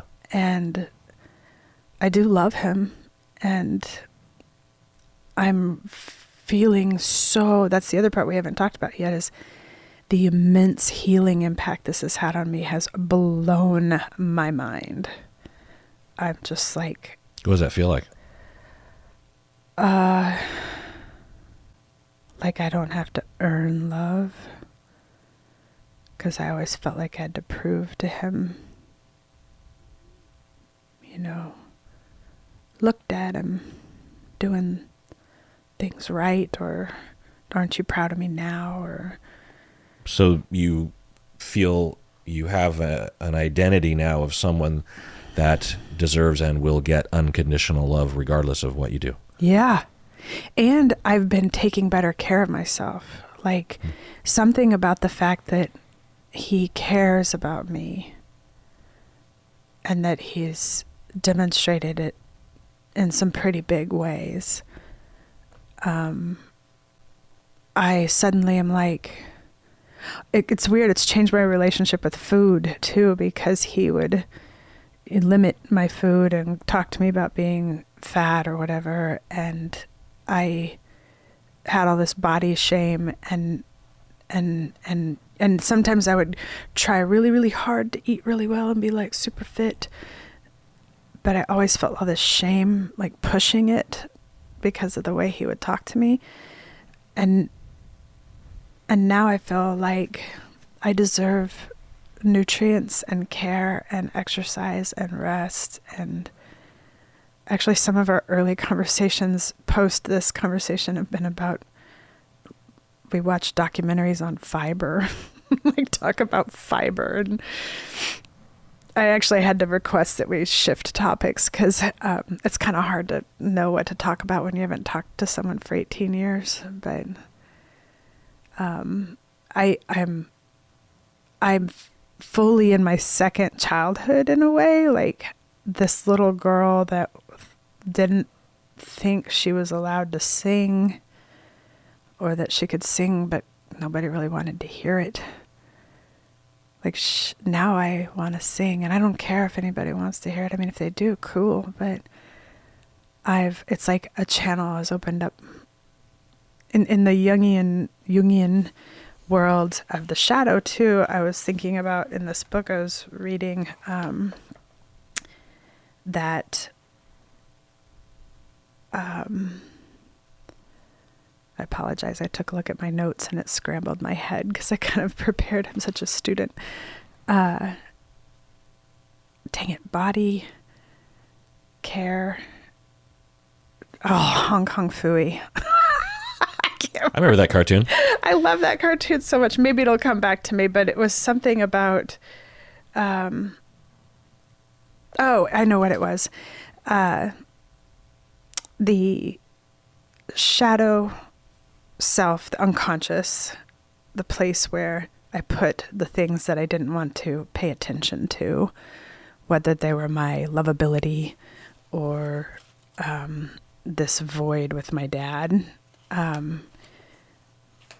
I realized that when I don't have a didn't have this father-daughter relationship to internalize, like that a man, the first man in my life would love me, there was just this emptiness about that connection. It was just hollow and invisible. And then it got pushed into my shadow. So when I had to go into my shadow to look for a loving connection between me and my father, it's invisible. So I'm in the dark looking for something invisible and I can't find it. Just like we talk about people can't like they get disconnected from themselves, and they can't, you know, they go to the room and the lights aren't on, and you're feeling around and you're in there. You just don't know. Can't see it. Yeah. I felt the same way about my dad. And I also realized that down in there where that was, that I had pushed my lovability in there too. You know, everything in the shadow isn't bad. Yeah, it's interesting that a lot of, so briefly what I'll say is I find that a commonly relevant and fitting metaphor for these kinds of things is that when we suppress aspects of our life or traumas or feelings, we can't just sweep some of the stuff under the rug. We have to sweep the whole thing under the rug. And a lot of important things get swept under the rug. Like you're mentioning, the question or the belief that you're believable, you're sweeping the whole dad subject under, and along for the ride comes your question or your efforts to find the answer to the question that are you lovable or not? And so you just push it all in there. Just push it all away. Yeah. Or even the part of you that believes that you are lovable, because, you know, there would have been some element of that, because you just can't even go to the area of that subject. So the whole thing has to be ignored. You know, it's, I'm talking in sort of extremes, but that's what you're saying. So, and I've realized too that the lovability factor that also made me be with people that were harmful sometimes was that my dad, who was supposed to be the one in my father archetype mind that loved, he was supposed to be the one that loved me. I wanted that. That there was a part of me that was lovable, but it was also the part of me that was exploitable, because the man who molested me gave me a lot of attention. And I didn't like it, but it was attention. Right. And so I was really confused by that. And in contrast to your dad. Right. And so, and then my dad didn't care that happened, or didn't know what to do, or. Right. And so my little brain was just like, so. That's the choice I have to make. Either I head into love and exploitation and harm and trauma, or I head into complacent lack of attention, lack of care, and at least explicit exploitation. Yeah. I head into like not real connection, but like cohabitating with other humans, or I head into a place where someone pays attention to me and there's some kind of connection, but it's harmful. Right. Yeah. Exploitative. Yeah, really harmful. Yeah. So before recording, we had all these topics we were going to get to, yeah, but we've run out of time. I thought we might. But I want to summarize. I want to summarize what we were going to talk about, because I think it's interesting. As a therapist during the pandemic, and we've been friends this whole time. You signed up for more of my classes after Family of Origin, and then you were in case consultation, and you're in that class for probably the 15 months, and we got to know each other really well there. You hired me post-grad as your supervisor. Once you didn't use supervisor anymore, we're friends, and you would come on the podcast occasionally, and you got to know my wife, and you became friends. You and Stacy became friends. Great people. And during the pandemic, we would talk, and you were wanting to change aspects of your life, and so you decided to become a nomadic therapist. You're licensed in particular states, so you can treat clients in those states, but you don't have to be in those states, particularly during the pandemic, because all therapy was online. But after the pandemic, you stayed online, which a lot of therapists have done, like Bob. It's all online now. And so you're like, well, I don't need to live anywhere particularly. So you've been, for the past 3 years, staying in various Airbnbs for 1 month or 2 months or 3 months and experiencing new cities. In the beginning, from my memory, you were trying to find a place to settle down. But then eventually you're just like, yeah, I kind of like this travel around. I'll come up to Seattle in the summertime when it's nice, and I'll go other places. And it's a really fascinating lifestyle that is available now to therapists that wasn't available before. Yes. And pros and cons, obviously. But what a life, and what a dream that people have, right? To have that freedom and to have that experience. And you have 2 dogs, which some people would say like a barrier. Right. They'd be like, I can't do it. I have dogs. Well, you make it work. And there's Airbnbs that are totally cool with dogs, and your dogs, probably know the deal now that they do. Oh, we're leaving. Okay. Yeah. And we're at a new place. Time to sniff around, get a lay of the land, and they settle in. So I wanted to touch on that just to put that out there. The other thing that I want to mention that we were going to talk about, and you've alluded to Jungian therapy that you're into right now. Yeah. You listened to the episodes that I had with my friend Blake and I were professors at Antioch together, and she was one of those people that I liked to sit next to during meetings. There was a handful of people, Rebecca being one and Blake being another, and there were a few others. You just sort of vibe with certain people. And Anne came on the podcast and talked about projection and other kinds of things, and you listened to those episodes and fell in love with her and wanted to hire her as your therapist. And so you hired her as your therapist. You consented to me. Yes, you wanted to talk about this. Yes, I was like, can I talk about that? Yeah. And so you've been working with Anne for, I don't know, like 4 or 5 months or something. Yeah. Well, no, like since February, since the beginning. And she is an excellent therapist. She's very warm and very attentive, very compassionate, very wise.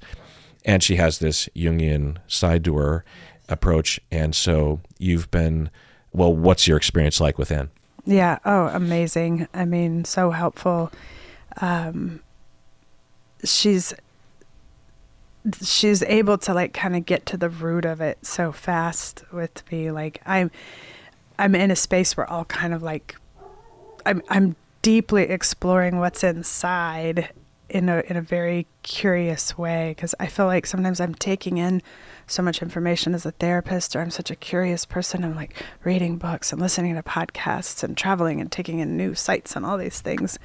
And I started to feel like, oh my God, I'm saturated, and I'm not sure if I'm connecting with my soul inside. I'm not sure if what's happening? Like, let's stop with so much input. Oh, I see. So you're learning a lot. Yeah, I'm learning. But you're not taking time to connect with you. Yeah. So I'm like, I kind of been talking with Anne about like, there's a lot of input, but what about what emanates from me, from my soul, from myself, from my podcast shadow. from within. If you will. Yeah. Like, have I gotten kind of into a space where I think other people are the authority again, or they're, where's the authoritative, wise? That's interesting. I don't know if Anne's talked about comes it, from me. But Anne has that issue too.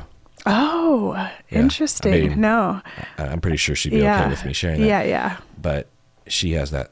I think she's talked about that on the podcast, actually. Probably. Yeah. I mean, that's where I find going to do the shadow work and seeing what's in there and the symbolism. And I'm really interested in fairy tales and dreams and stories and things that help you get deeper into your subconscious. Mm-hmm. And so we'll talk about dreams a lot in therapy, and many of them, not surprisingly, include my dad. So, and it feels really good because I'm at this precipice of like all this healing that, I think I wanted to finish saying earlier that the way my dad has reacted, has added so much to my life, and it's helped me.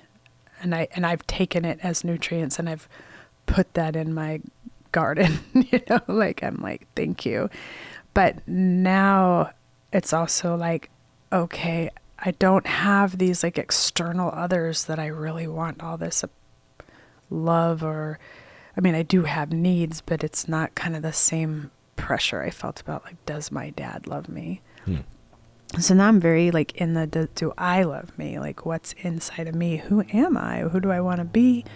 Do I want to keep traveling? Do I want to live in Spain? What's happening with all the choices I'm making? And it's with her and with working with the shadow, I really like the aspect of just kind of going into the dark and exploring and feeling around and seeing what surfaces. Yeah. And she one time said, where was it? I forgot all my little notes from therapy.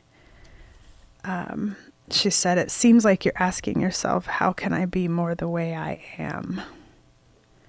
And that was really important for me to hear, because I think the way I was with my dad and other people in my life, especially my dad, I always had to think, how should I be the way they want me to be? Especially not to upset him, because he would get really angry. And even when we were talking, to kind of loop back to that, he said, I didn't understand why you stopped talking to me, because it always seemed like we got along so well. And I said, well, yeah, it was people pleasing the hell out of you, because I needed to be safe. And if I pleased you, I was safer. And so, of course, you wouldn't have known that I was suffering as much as I was, because it wasn't safe to show you that. So the work with Anne is to go within and find out, how do I know what I want? And also who's in me. You know, that's the other thing that I've learned, is what parts of my dad are in my shadow, what parts of things I don't like about people, are they in there in me? Things I like about myself, can I bring them up from the depths and let them be on the surface more? With Jungian stuff too, another thing that has really healed me, and Jungian, gosh, I'm never going to get that right. It doesn't matter. No one cares. Except for pedantic weirdos. I know. I'm like, and it's still so new to me, a lot of this, but I love the idea of like looking at fairy tales and like the stories that were there. Like in Snow White, for example, she was like a little too caught up in the innocence complex, and she kept opening the door for the mother that was giving her the poison apple, you know. Oh, mommy's here. She must care about me, you know. And so we would talk in therapy about like, am I, enacting these characteristics of naivete by opening that door again, but like looking at stories. And coming from Kansas, I'm really, drawn to The Wizard of Oz, because we watched that a lot, as we were talking about you too. And I rewatched it recently, and I was thinking about my travels, and that's something I've been trying to figure out with Anne in therapy, is like, what was all that travel about? Or do I have to know? But at the very beginning of The Wizard of Oz, before the tornado, I think her mom says something like, go someplace where you won't get in any trouble. And I wrote this down. She says, somewhere there isn't any trouble. And she looks at Toto and she says, do you suppose there's such a place, Toto? There must be. And then kind of things take off from there. And I was like, wow, that's me. Part of my travels was to go and try to find a place where there wasn't any trouble. Where it was sunny all the time and things were affordable and the people were friendly and there's good restaurants and there's art and there's not a lot of, crisis in the community, as far as like people suffering. I really wanted this sense of like that. But anyways, in the story too, there's this innocence complex that I wanted to be careful about when I re-engaged with my dad, because Dorothy's kind of got this, well, I'm just a little old gal from Kansas. Like, I couldn't hurt nobody. And so when I go into my conflicts with people, whether it's my dad or anyone else, I never want to approach it with this like blindness, like that my innocence is on the surface and that the places where I might be causing problems relationally is shoved into the shadow. Yeah. Not protecting yourself. Right. Not protecting myself, or even like, you know, with the father-daughter dynamic, it's a little bit different, but in other relationships, like, are there things I'm doing that hurt the other person that I'm unaware of? And also, where's the power to protect myself? And so the Wizard of Oz is really interesting because she was kind of caught in the haze of her innocence. Like, I couldn't hurt nobody, but when you look at that story as if it's a dream and everybody in the dream is a part of her, or that there's some sort of story there, she dropped a house on somebody and killed a witch. Like, she killed somebody. And in a lot of fairy tales, that's the incorporation of the darker aspects of the witch. When the witch dies, it's kind of integrated into your self, to where you see that in your shadow, like, oh, I have the power for harm. But part of Dorothy's journey was realizing that she doesn't know that she has the power to be harmful, that her little dog Toto could bite someone, that she could drop a house on someone.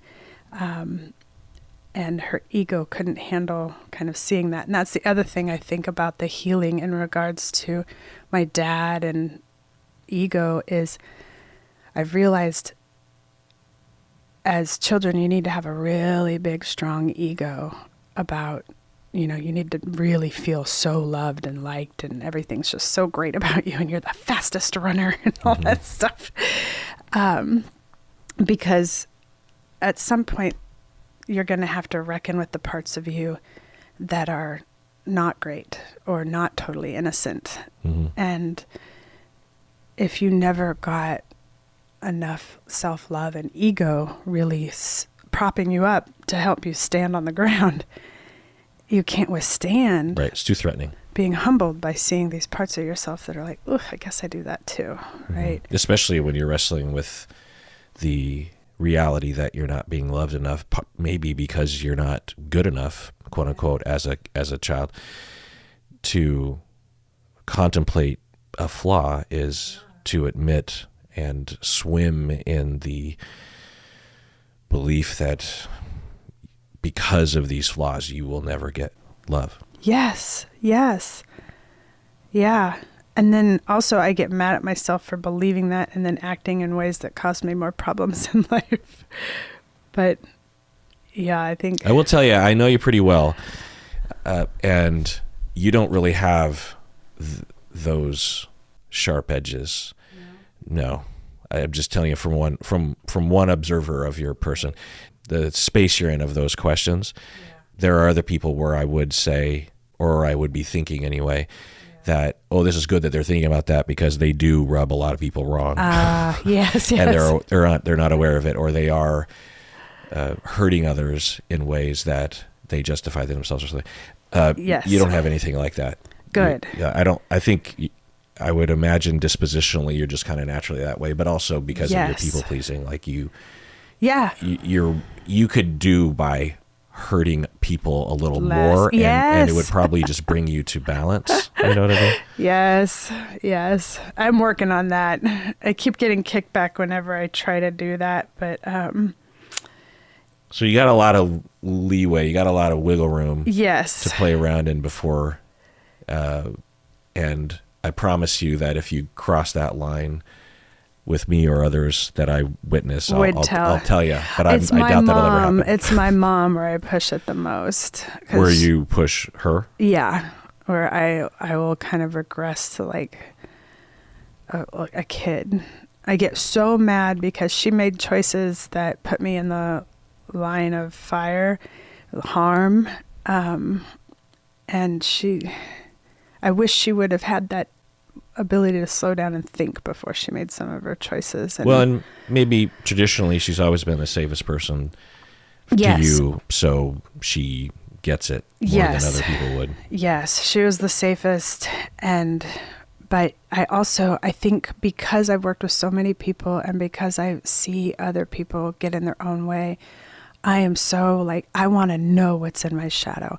I want to know myself honestly and not in some delusion of innocence or perfectness. I want to see the areas where I might be tripping myself up, or the areas where I'm not letting myself be awesome. You know, like maybe I've really pushed all that down. Yeah. And you know, and all that can be, you know, obviously very self-enhancing and gratifying. Yes. But to get to a previous theme that you're talking about before, you don't have to work to be loved. That's another step that I'm working on. You don't even have to work to be loved by yourself. You know what I mean? Right. Just accept it. You could just be yourself and love yourself and be lovable and have people love you. You don't have to be, you know, constantly vigilant about making sure that you're living your best life, or that you're optimizing everything, or that you're growing, or that you're not hurting other people, or that you're, you know, in supreme awareness of every single impulse that you have. Like, you know, those are all good things to do, self-awareness and working on yourself and healing, but you could just literally stop that for the rest of your life and be okay. Yeah. Just follow your nose and still be loved. You deserve to be loved. Thank you. Yeah. I think that I'll also say, like, in the terms of, like, when I think about healing the parts of me that didn't believe I was lovable or visible to a father, like, and I think the way that that affected me, that in the years since I didn't talk to my dad, I've been looking to people that have good father energy, and you're one of them. Oh. Yeah. Like, I know we're the same age basically, but like maybe the structure of school and, you know. Yeah, I mean, professors and that, yeah, like I realized that, and I know it's not always on gender lines. We're talking about archetypes, and that's kind of a confusing space, but like masculine energies or feminine energies, they can be in any type of body. But whatever those are, that gets a little more complicated. I'm still figuring that out. But I realized that I used to look for, because my mom has some masculine energy to her too, and she was really a mom and a dad to me. But also my female friends were more masculine energies. I needed a place to connect with kind of the archetypal father masculinity that was safe. And so I started with, you know, women that were more mask. Sure. But over time I started to trust people more because of you and my friend Aaron and some other men in my life. Aaron, who we interviewed also, or I interviewed also, for the listeners out there. He was in the interviewing my students number 1. You were in the number 2. Yeah. He was so great. Yeah. My AA Ron. That's what he used to. I think you started that. Yeah, because I love that skit by Key and Peele. So funny. I must have just watched it at the time or something, and when Aaron was in the class, you know, and I'm a teacher, so it's like AA Ron, and I don't know how that came up. You must have picked up on his sense of humor, because it's stellar, to like know that was fun to play with. Yeah, or he might. I don't remember how that started, but yeah. He might have said something too, because he's such a. And he probably watched it too. Yeah. So I want to conclude, because I want to make sure I get this in, to plug where your career might be headed, which is you're contemplating living in Spain. You mentioned that a little bit earlier. And you want to long-term transfer, you know, your career to the East Coast, because that's closer in the hours to Spain. And so you're licensed where? I am licensed in Florida, South Carolina, Connecticut, Vermont, and Delaware. And Washington? And Washington. Yeah. So you are potentially in the future open for business for people who live in those East Coast states. Yeah. I'm currently fully licensed to provide telehealth therapy in all those states, and would love to start working with folks in those areas, especially people who are maybe going through some of this absent father stuff, interested in their shadow, interested in. I'm sure there's no one like healing. that out in the world. There's no. You know how most people's dads are just always around? They never take off. And if they are, they're just like completely vulnerable and open to emotions. They're just so emotional, and they can talk more about kicking your tires on your car. But no. Well, I'm sure that at the very least, the listeners are experiencing something similar to me, which is to be quite moved by your story. It's I don't know, it's compelling on so many levels, emotionally, obviously, healing, strength, surprising, but it's also just a good story. Yeah. The way that you told it, it's I was actually thinking, maybe I should write a book, because there's so much. It has suspense, and it has like real surprises and twists and nuance and complication and stuff to chew on. Like, for me listening, there's a part of me that's because I've always thought of him as a jerk face, and I'm angry at him. He did do things that were harmful. Yeah, I mean, it was what you wrote about. It's in your first papers that I read, it was what you talked about in that first quarter of class. We would touch upon it later on, and I had a vision of who he is and what he looks like and how he acts and everything. And so I'm chewing on that, and then also the experience that you're having, and then also there's an immature part of me that's just like, I don't want him to get the satisfaction of repairing this relationship, that jerk face, I have that part sometimes too. Which is just so dumb, because we have one life to live. Like, why would you want to live in that immature and like, no, I'm not going to give them the satisfaction. It's like, honestly, he's kind of like that about himself. Like, he doesn't even feel he deserves interesting me. I mean, on our deathbed, I'm pretty sure we're not going to be like, I'm so glad that I didn't give people their satisfaction, and I denied myself opportunities for living and experience and maybe healing, but I even I texted him on Father's Day, and then I ended up calling him. But I texted him on Father's Day, and I just said, I just want to say, it's the first time I've got to say Happy Father's Day to you in a long time. And I said, whether I liked it or not, the little girl in me always needed her dad. And that's just so perfect, because it's so true. Yeah. But then this is the beautiful. But it's also, I'm guessing, in that complicated way that you set up in that first meeting when you went to his house. Yeah. It has love and repair and healing for him, while also acknowledging that he fucked up. Yeah, but he did it too. He wrote back, he's like, this is so nice that you texted me, and I feel I've done nothing to deserve a Happy Father's Day wish. And I was like, damn, I am loving the honesty. Yeah. Like, it feels real. Like, it's a real. And that's why I'm saying this is you. Like, you are, this thing that you see in him. Oh. That's how I see you. That's how I was talking earlier. I think I need like a little more awareness of that. Because you're stuff. honest, and you're very aware, and you value love and yeah, connection, and not going to pretend like things are fine when they're not, although the people pleaser wants to. And you sometimes. want to put effort into things, and you want to care for others, because yeah. I'm sure he has, like I said, impulses and defenses. Sure. He did say he was kind of like, there were times I wanted to be like, I'm never talking to her again. I'm mad at her. How come she hasn't reached out to me? And blah, blah, blah, blah. But even like during the conversation, he, like that moment that you say where he's like, am I fucking this up? Yeah. And that's you. Mm. And that's the, I don't even know if I'm going to have words, but that's the power of the connection between at least a father and a daughter that I think goes underappreciated. Is there's a certain aspect of that relationship that helps me see myself, and you pointing it out, like it, I wrote down a note to myself when I was driving over here, and I was thinking, I'm working to manifest all of my personality, like to bring all that's me to my awareness.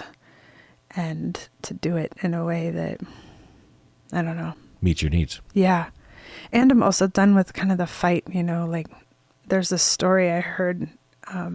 It's some, like, I can sum it up really fast. It's basically that there were these two villages that shared a river, and that on each side of the river, they for a long time got along fine. And then one day there was some sort of conflict in the river, and one of the guys from one of the villages killed the other guy. And then someone from that village killed the guy who killed him. And then kind of war between the villages erupted, and the river was so mad that it turned its waters bitter. And so for years and years, people continued on fighting, and really upset that the bitter river was that way. But early on in the story, some kind of wise man from the mountain said, oh, I heard of the trouble between these two villages. I should come down and see what I can do. But no one was listening to him. And as he was leaving, like, I don't know if it was out of frustration, but he like kicked a rock with his foot. And then, this is a fantastical fairy tale type of story, but all of a sudden some water started flowing from under the ground there, and a sweet river was running. And it was running and gushing, and it was getting really big and strong, but nobody noticed the sweet river because they were too busy fighting over the bitter water. And they'd forgotten how the war even started at this point. It had just been going on for so long.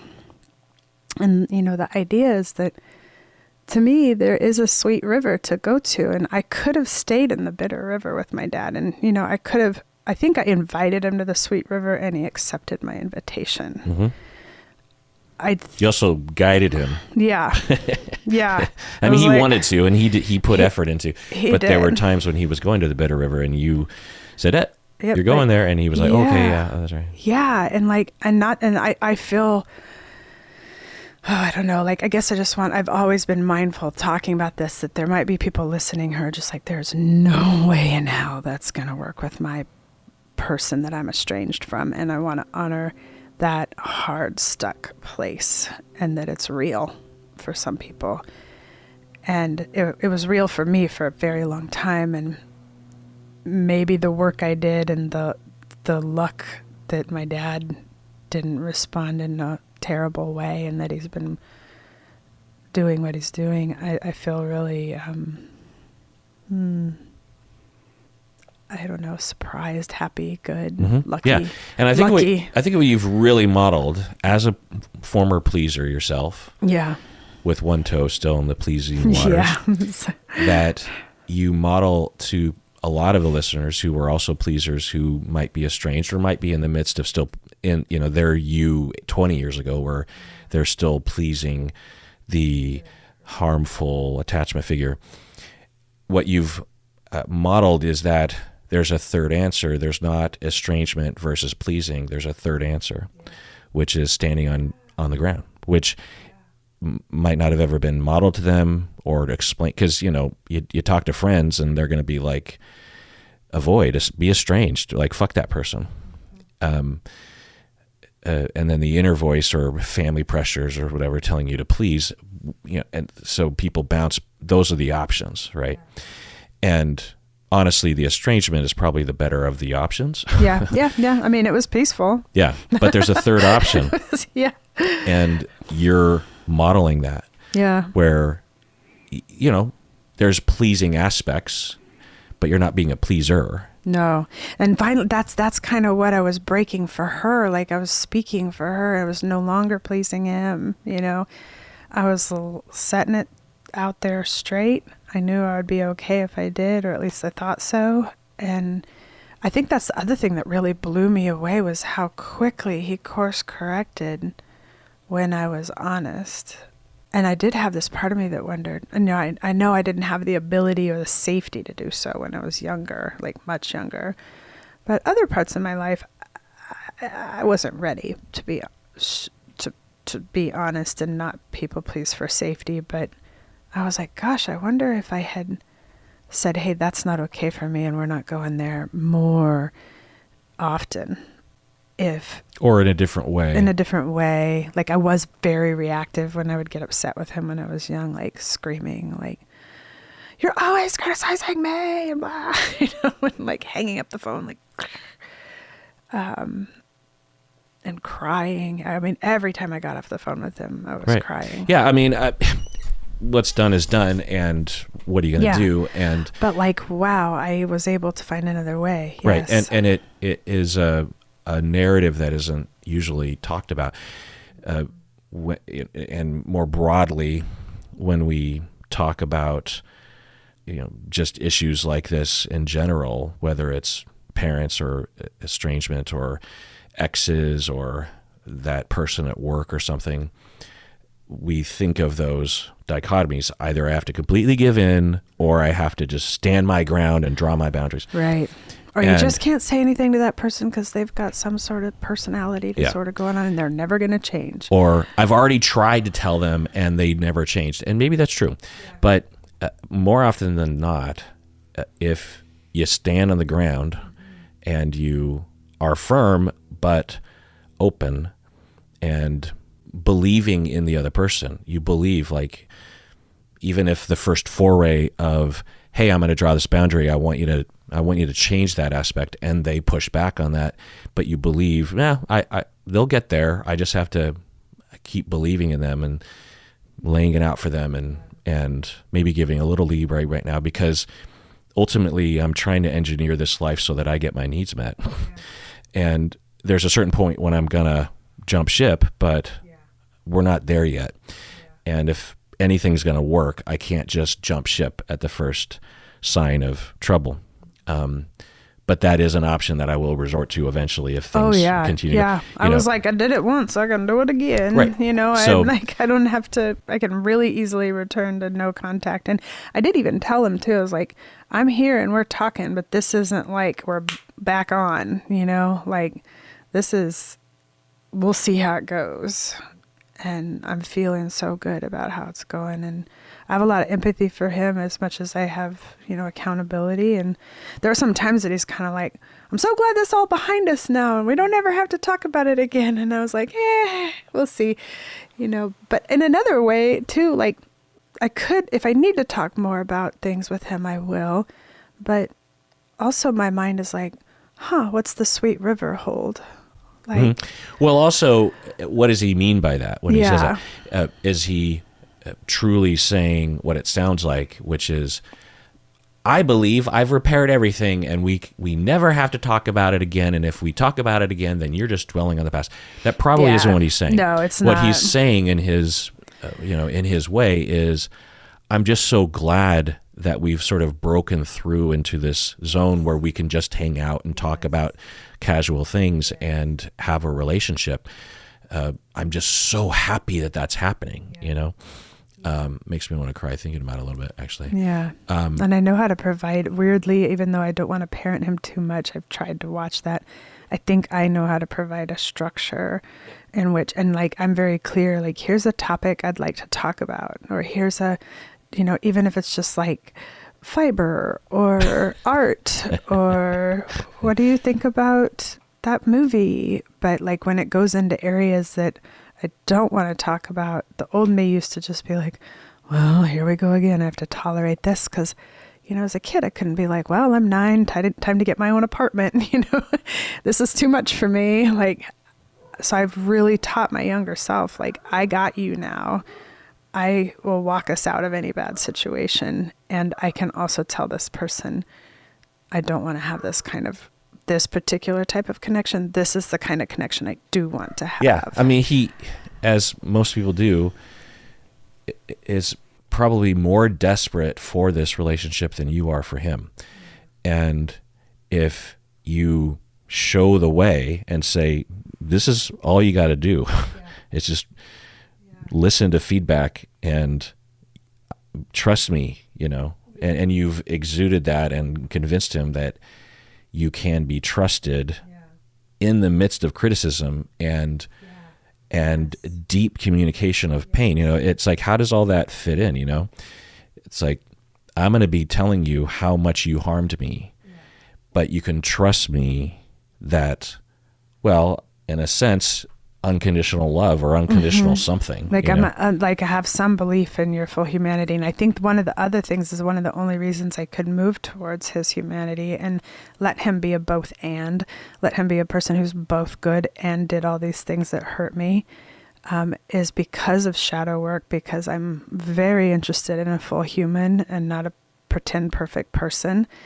And also, the trusting thing, like that's one thing I do want to say also is I don't think my brother would listen to this, but if he ever does stumble on it, please forgive me that I haven't told you I've talked to Dad yet. But I've been trying to protect the space that my dad and I connect in, because it's a delicate little seed.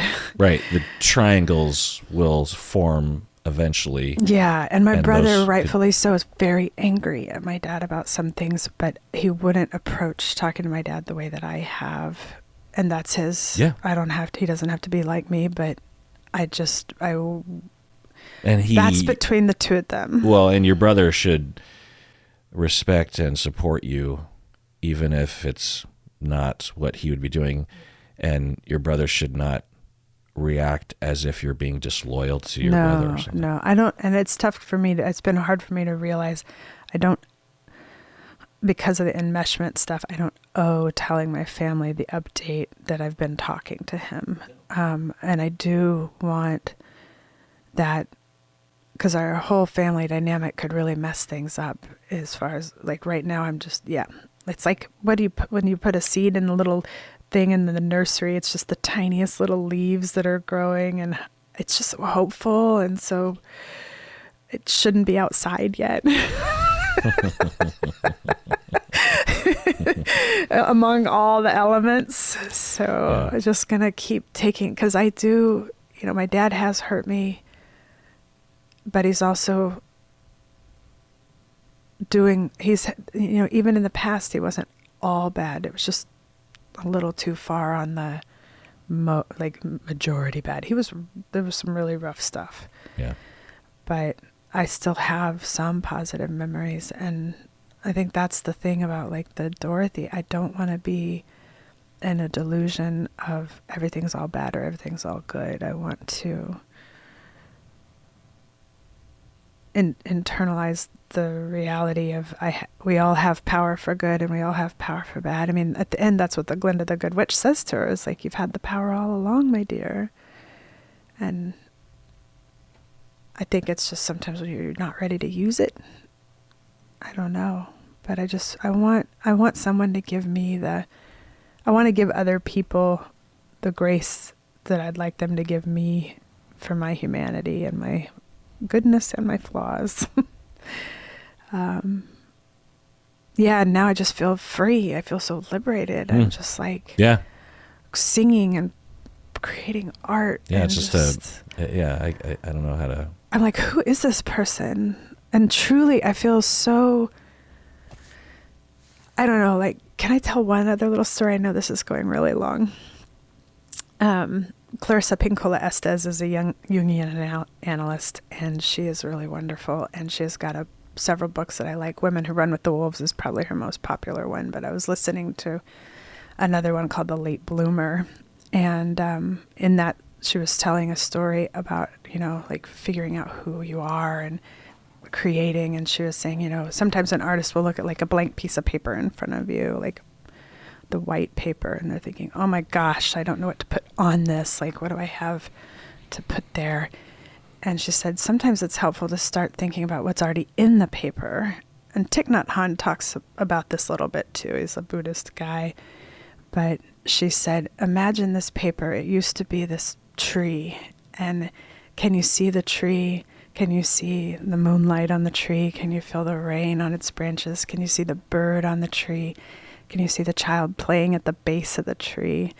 Can you see, the sunshine coming through? Can you see the loggers, after cutting the tree, putting it on a truck and arguing about where to have lunch? And basically she was like, even though you're looking at this piece of paper and you're thinking it's nothing, and it's so many things, and I was riding my bike and looking at the blue skies and all blissed out listening to this on an audiobook, and it hit me. I was like, oh, I'm like the tree, like everything I take in, all the hugs from friends, the conversations, the sunlight, the water.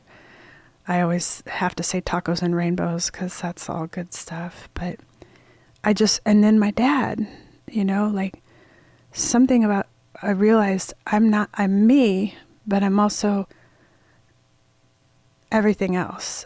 I'm very specifically me, but I'm also all this like magical, wild stuff that happens on this planet. I don't even know how it's all here.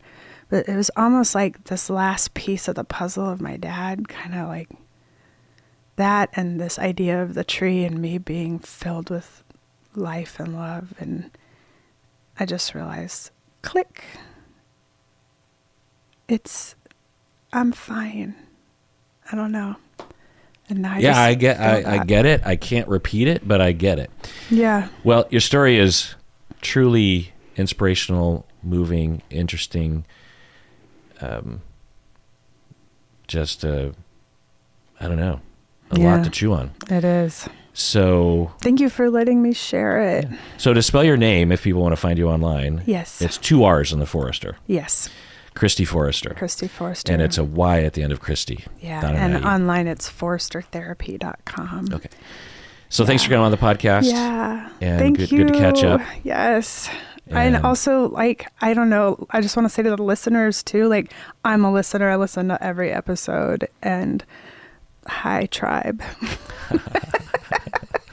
From the other side of the microphone. Yeah. I feel with them when I listen to their things written in, and I always like, my favorite name is the soft noodles person. I just like, that is the funnest name to have for your tag name or whatever they call it. Yeah, but, soft noodles. Their alias or no, what do they call it? Their handle. Yeah, right. I guess when I wear I have one of the "Take Care of Yourself Because You Deserve It" shirts, and I wear it a lot when I'm riding my bike and stuff. And people always are like, "Oh, take care of yourself because you deserve it," and they're like, hey, yeah.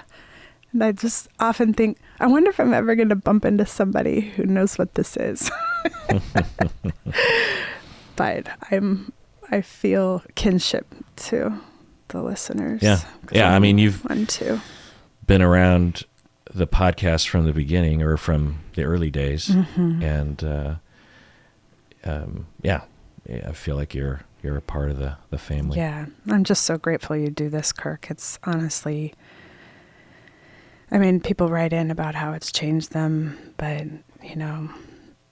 and I think I've told you before, like when it comes to influences in my life, especially around becoming a therapist, like nobody holds a candle to you. And I really appreciate just that you are who you are. And you do this.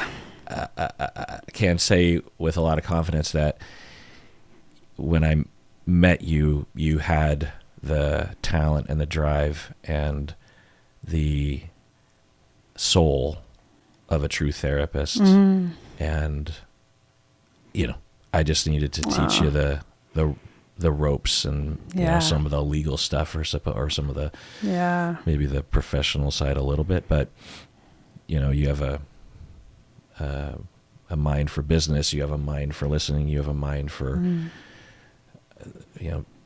people's healing and your intuition, your care. And I know enough to know that your clients deeply, really appreciate you. And I hope so. I try. Yeah, I mean, it's hard to imagine another therapist having been subjected to as much yammering of their supervisor as you've been to me. I love every minute. I'm such a sponge, I just want to hear it all. And, I got to say too, hearing that from you now too, I'm in a space where I'm taking it in. I remember early days in school, one time you sent me an email after some class thing and you were like, I think you're going to be a really good therapist. And I thought, oh, he doesn't really think that. He just thinks I need to hear it. Really? I mean, was there any part of you that believed what I was saying? Somewhat, but it's because I don't say that to anybody. And I didn't know. I was like, he's just trying to make me feel better because I'm bad. That's been my biggest struggle though through life, and that's what I'm saying is like now I'm in this place where, partly because of the work I've done and partly because of the fact that I have heard it from you and my friends, and then this other last piece with the dad thing, like something just clicked, and not to give him or that whole situation too much credit, but it's a big fucking deal, man. It was like a fullness happened, and then I'm like, yeah, I guess I'm okay. That's like, a big deal. Very big. It's a big piece of the puzzle. It's not like, the majority of the puzzle, but it is. It's a corner piece of a puzzle. I lived my whole life thinking you didn't really care about me. Yeah. And now I know that you do. Yeah. This is family of origin work. This is rewriting a story. This is rewriting a new story. Yeah. And having those conversations that are hard to start. Oh, Jesus, it's so hard to sorry, I don't mean to use that word, but it's just hard to imagine getting it going and starting, showing up on that doorstep. But it does on the other end, at least for me. And I think it probably would have been this way no matter how that went. But I don't know. I just feel very much like I guess I will trust people when they say. That's you should put that on a t-shirt. I guess I will trust people today. Yeah, I guess I will trust people when they say they care about me, because there was a trajectory where in the past people would say they care about me and I would argue back, no, you don't, wouldn't even listen to it. And they'd be like, do I get to speak for myself, or are you just going to decide how I am? I was like, stop pointing that out, But I moved to quietly disbelieving. Okay. And then I'll silently reject. Well, along those lines, Christy, everyone, please take care of yourself because yes, you deserve it.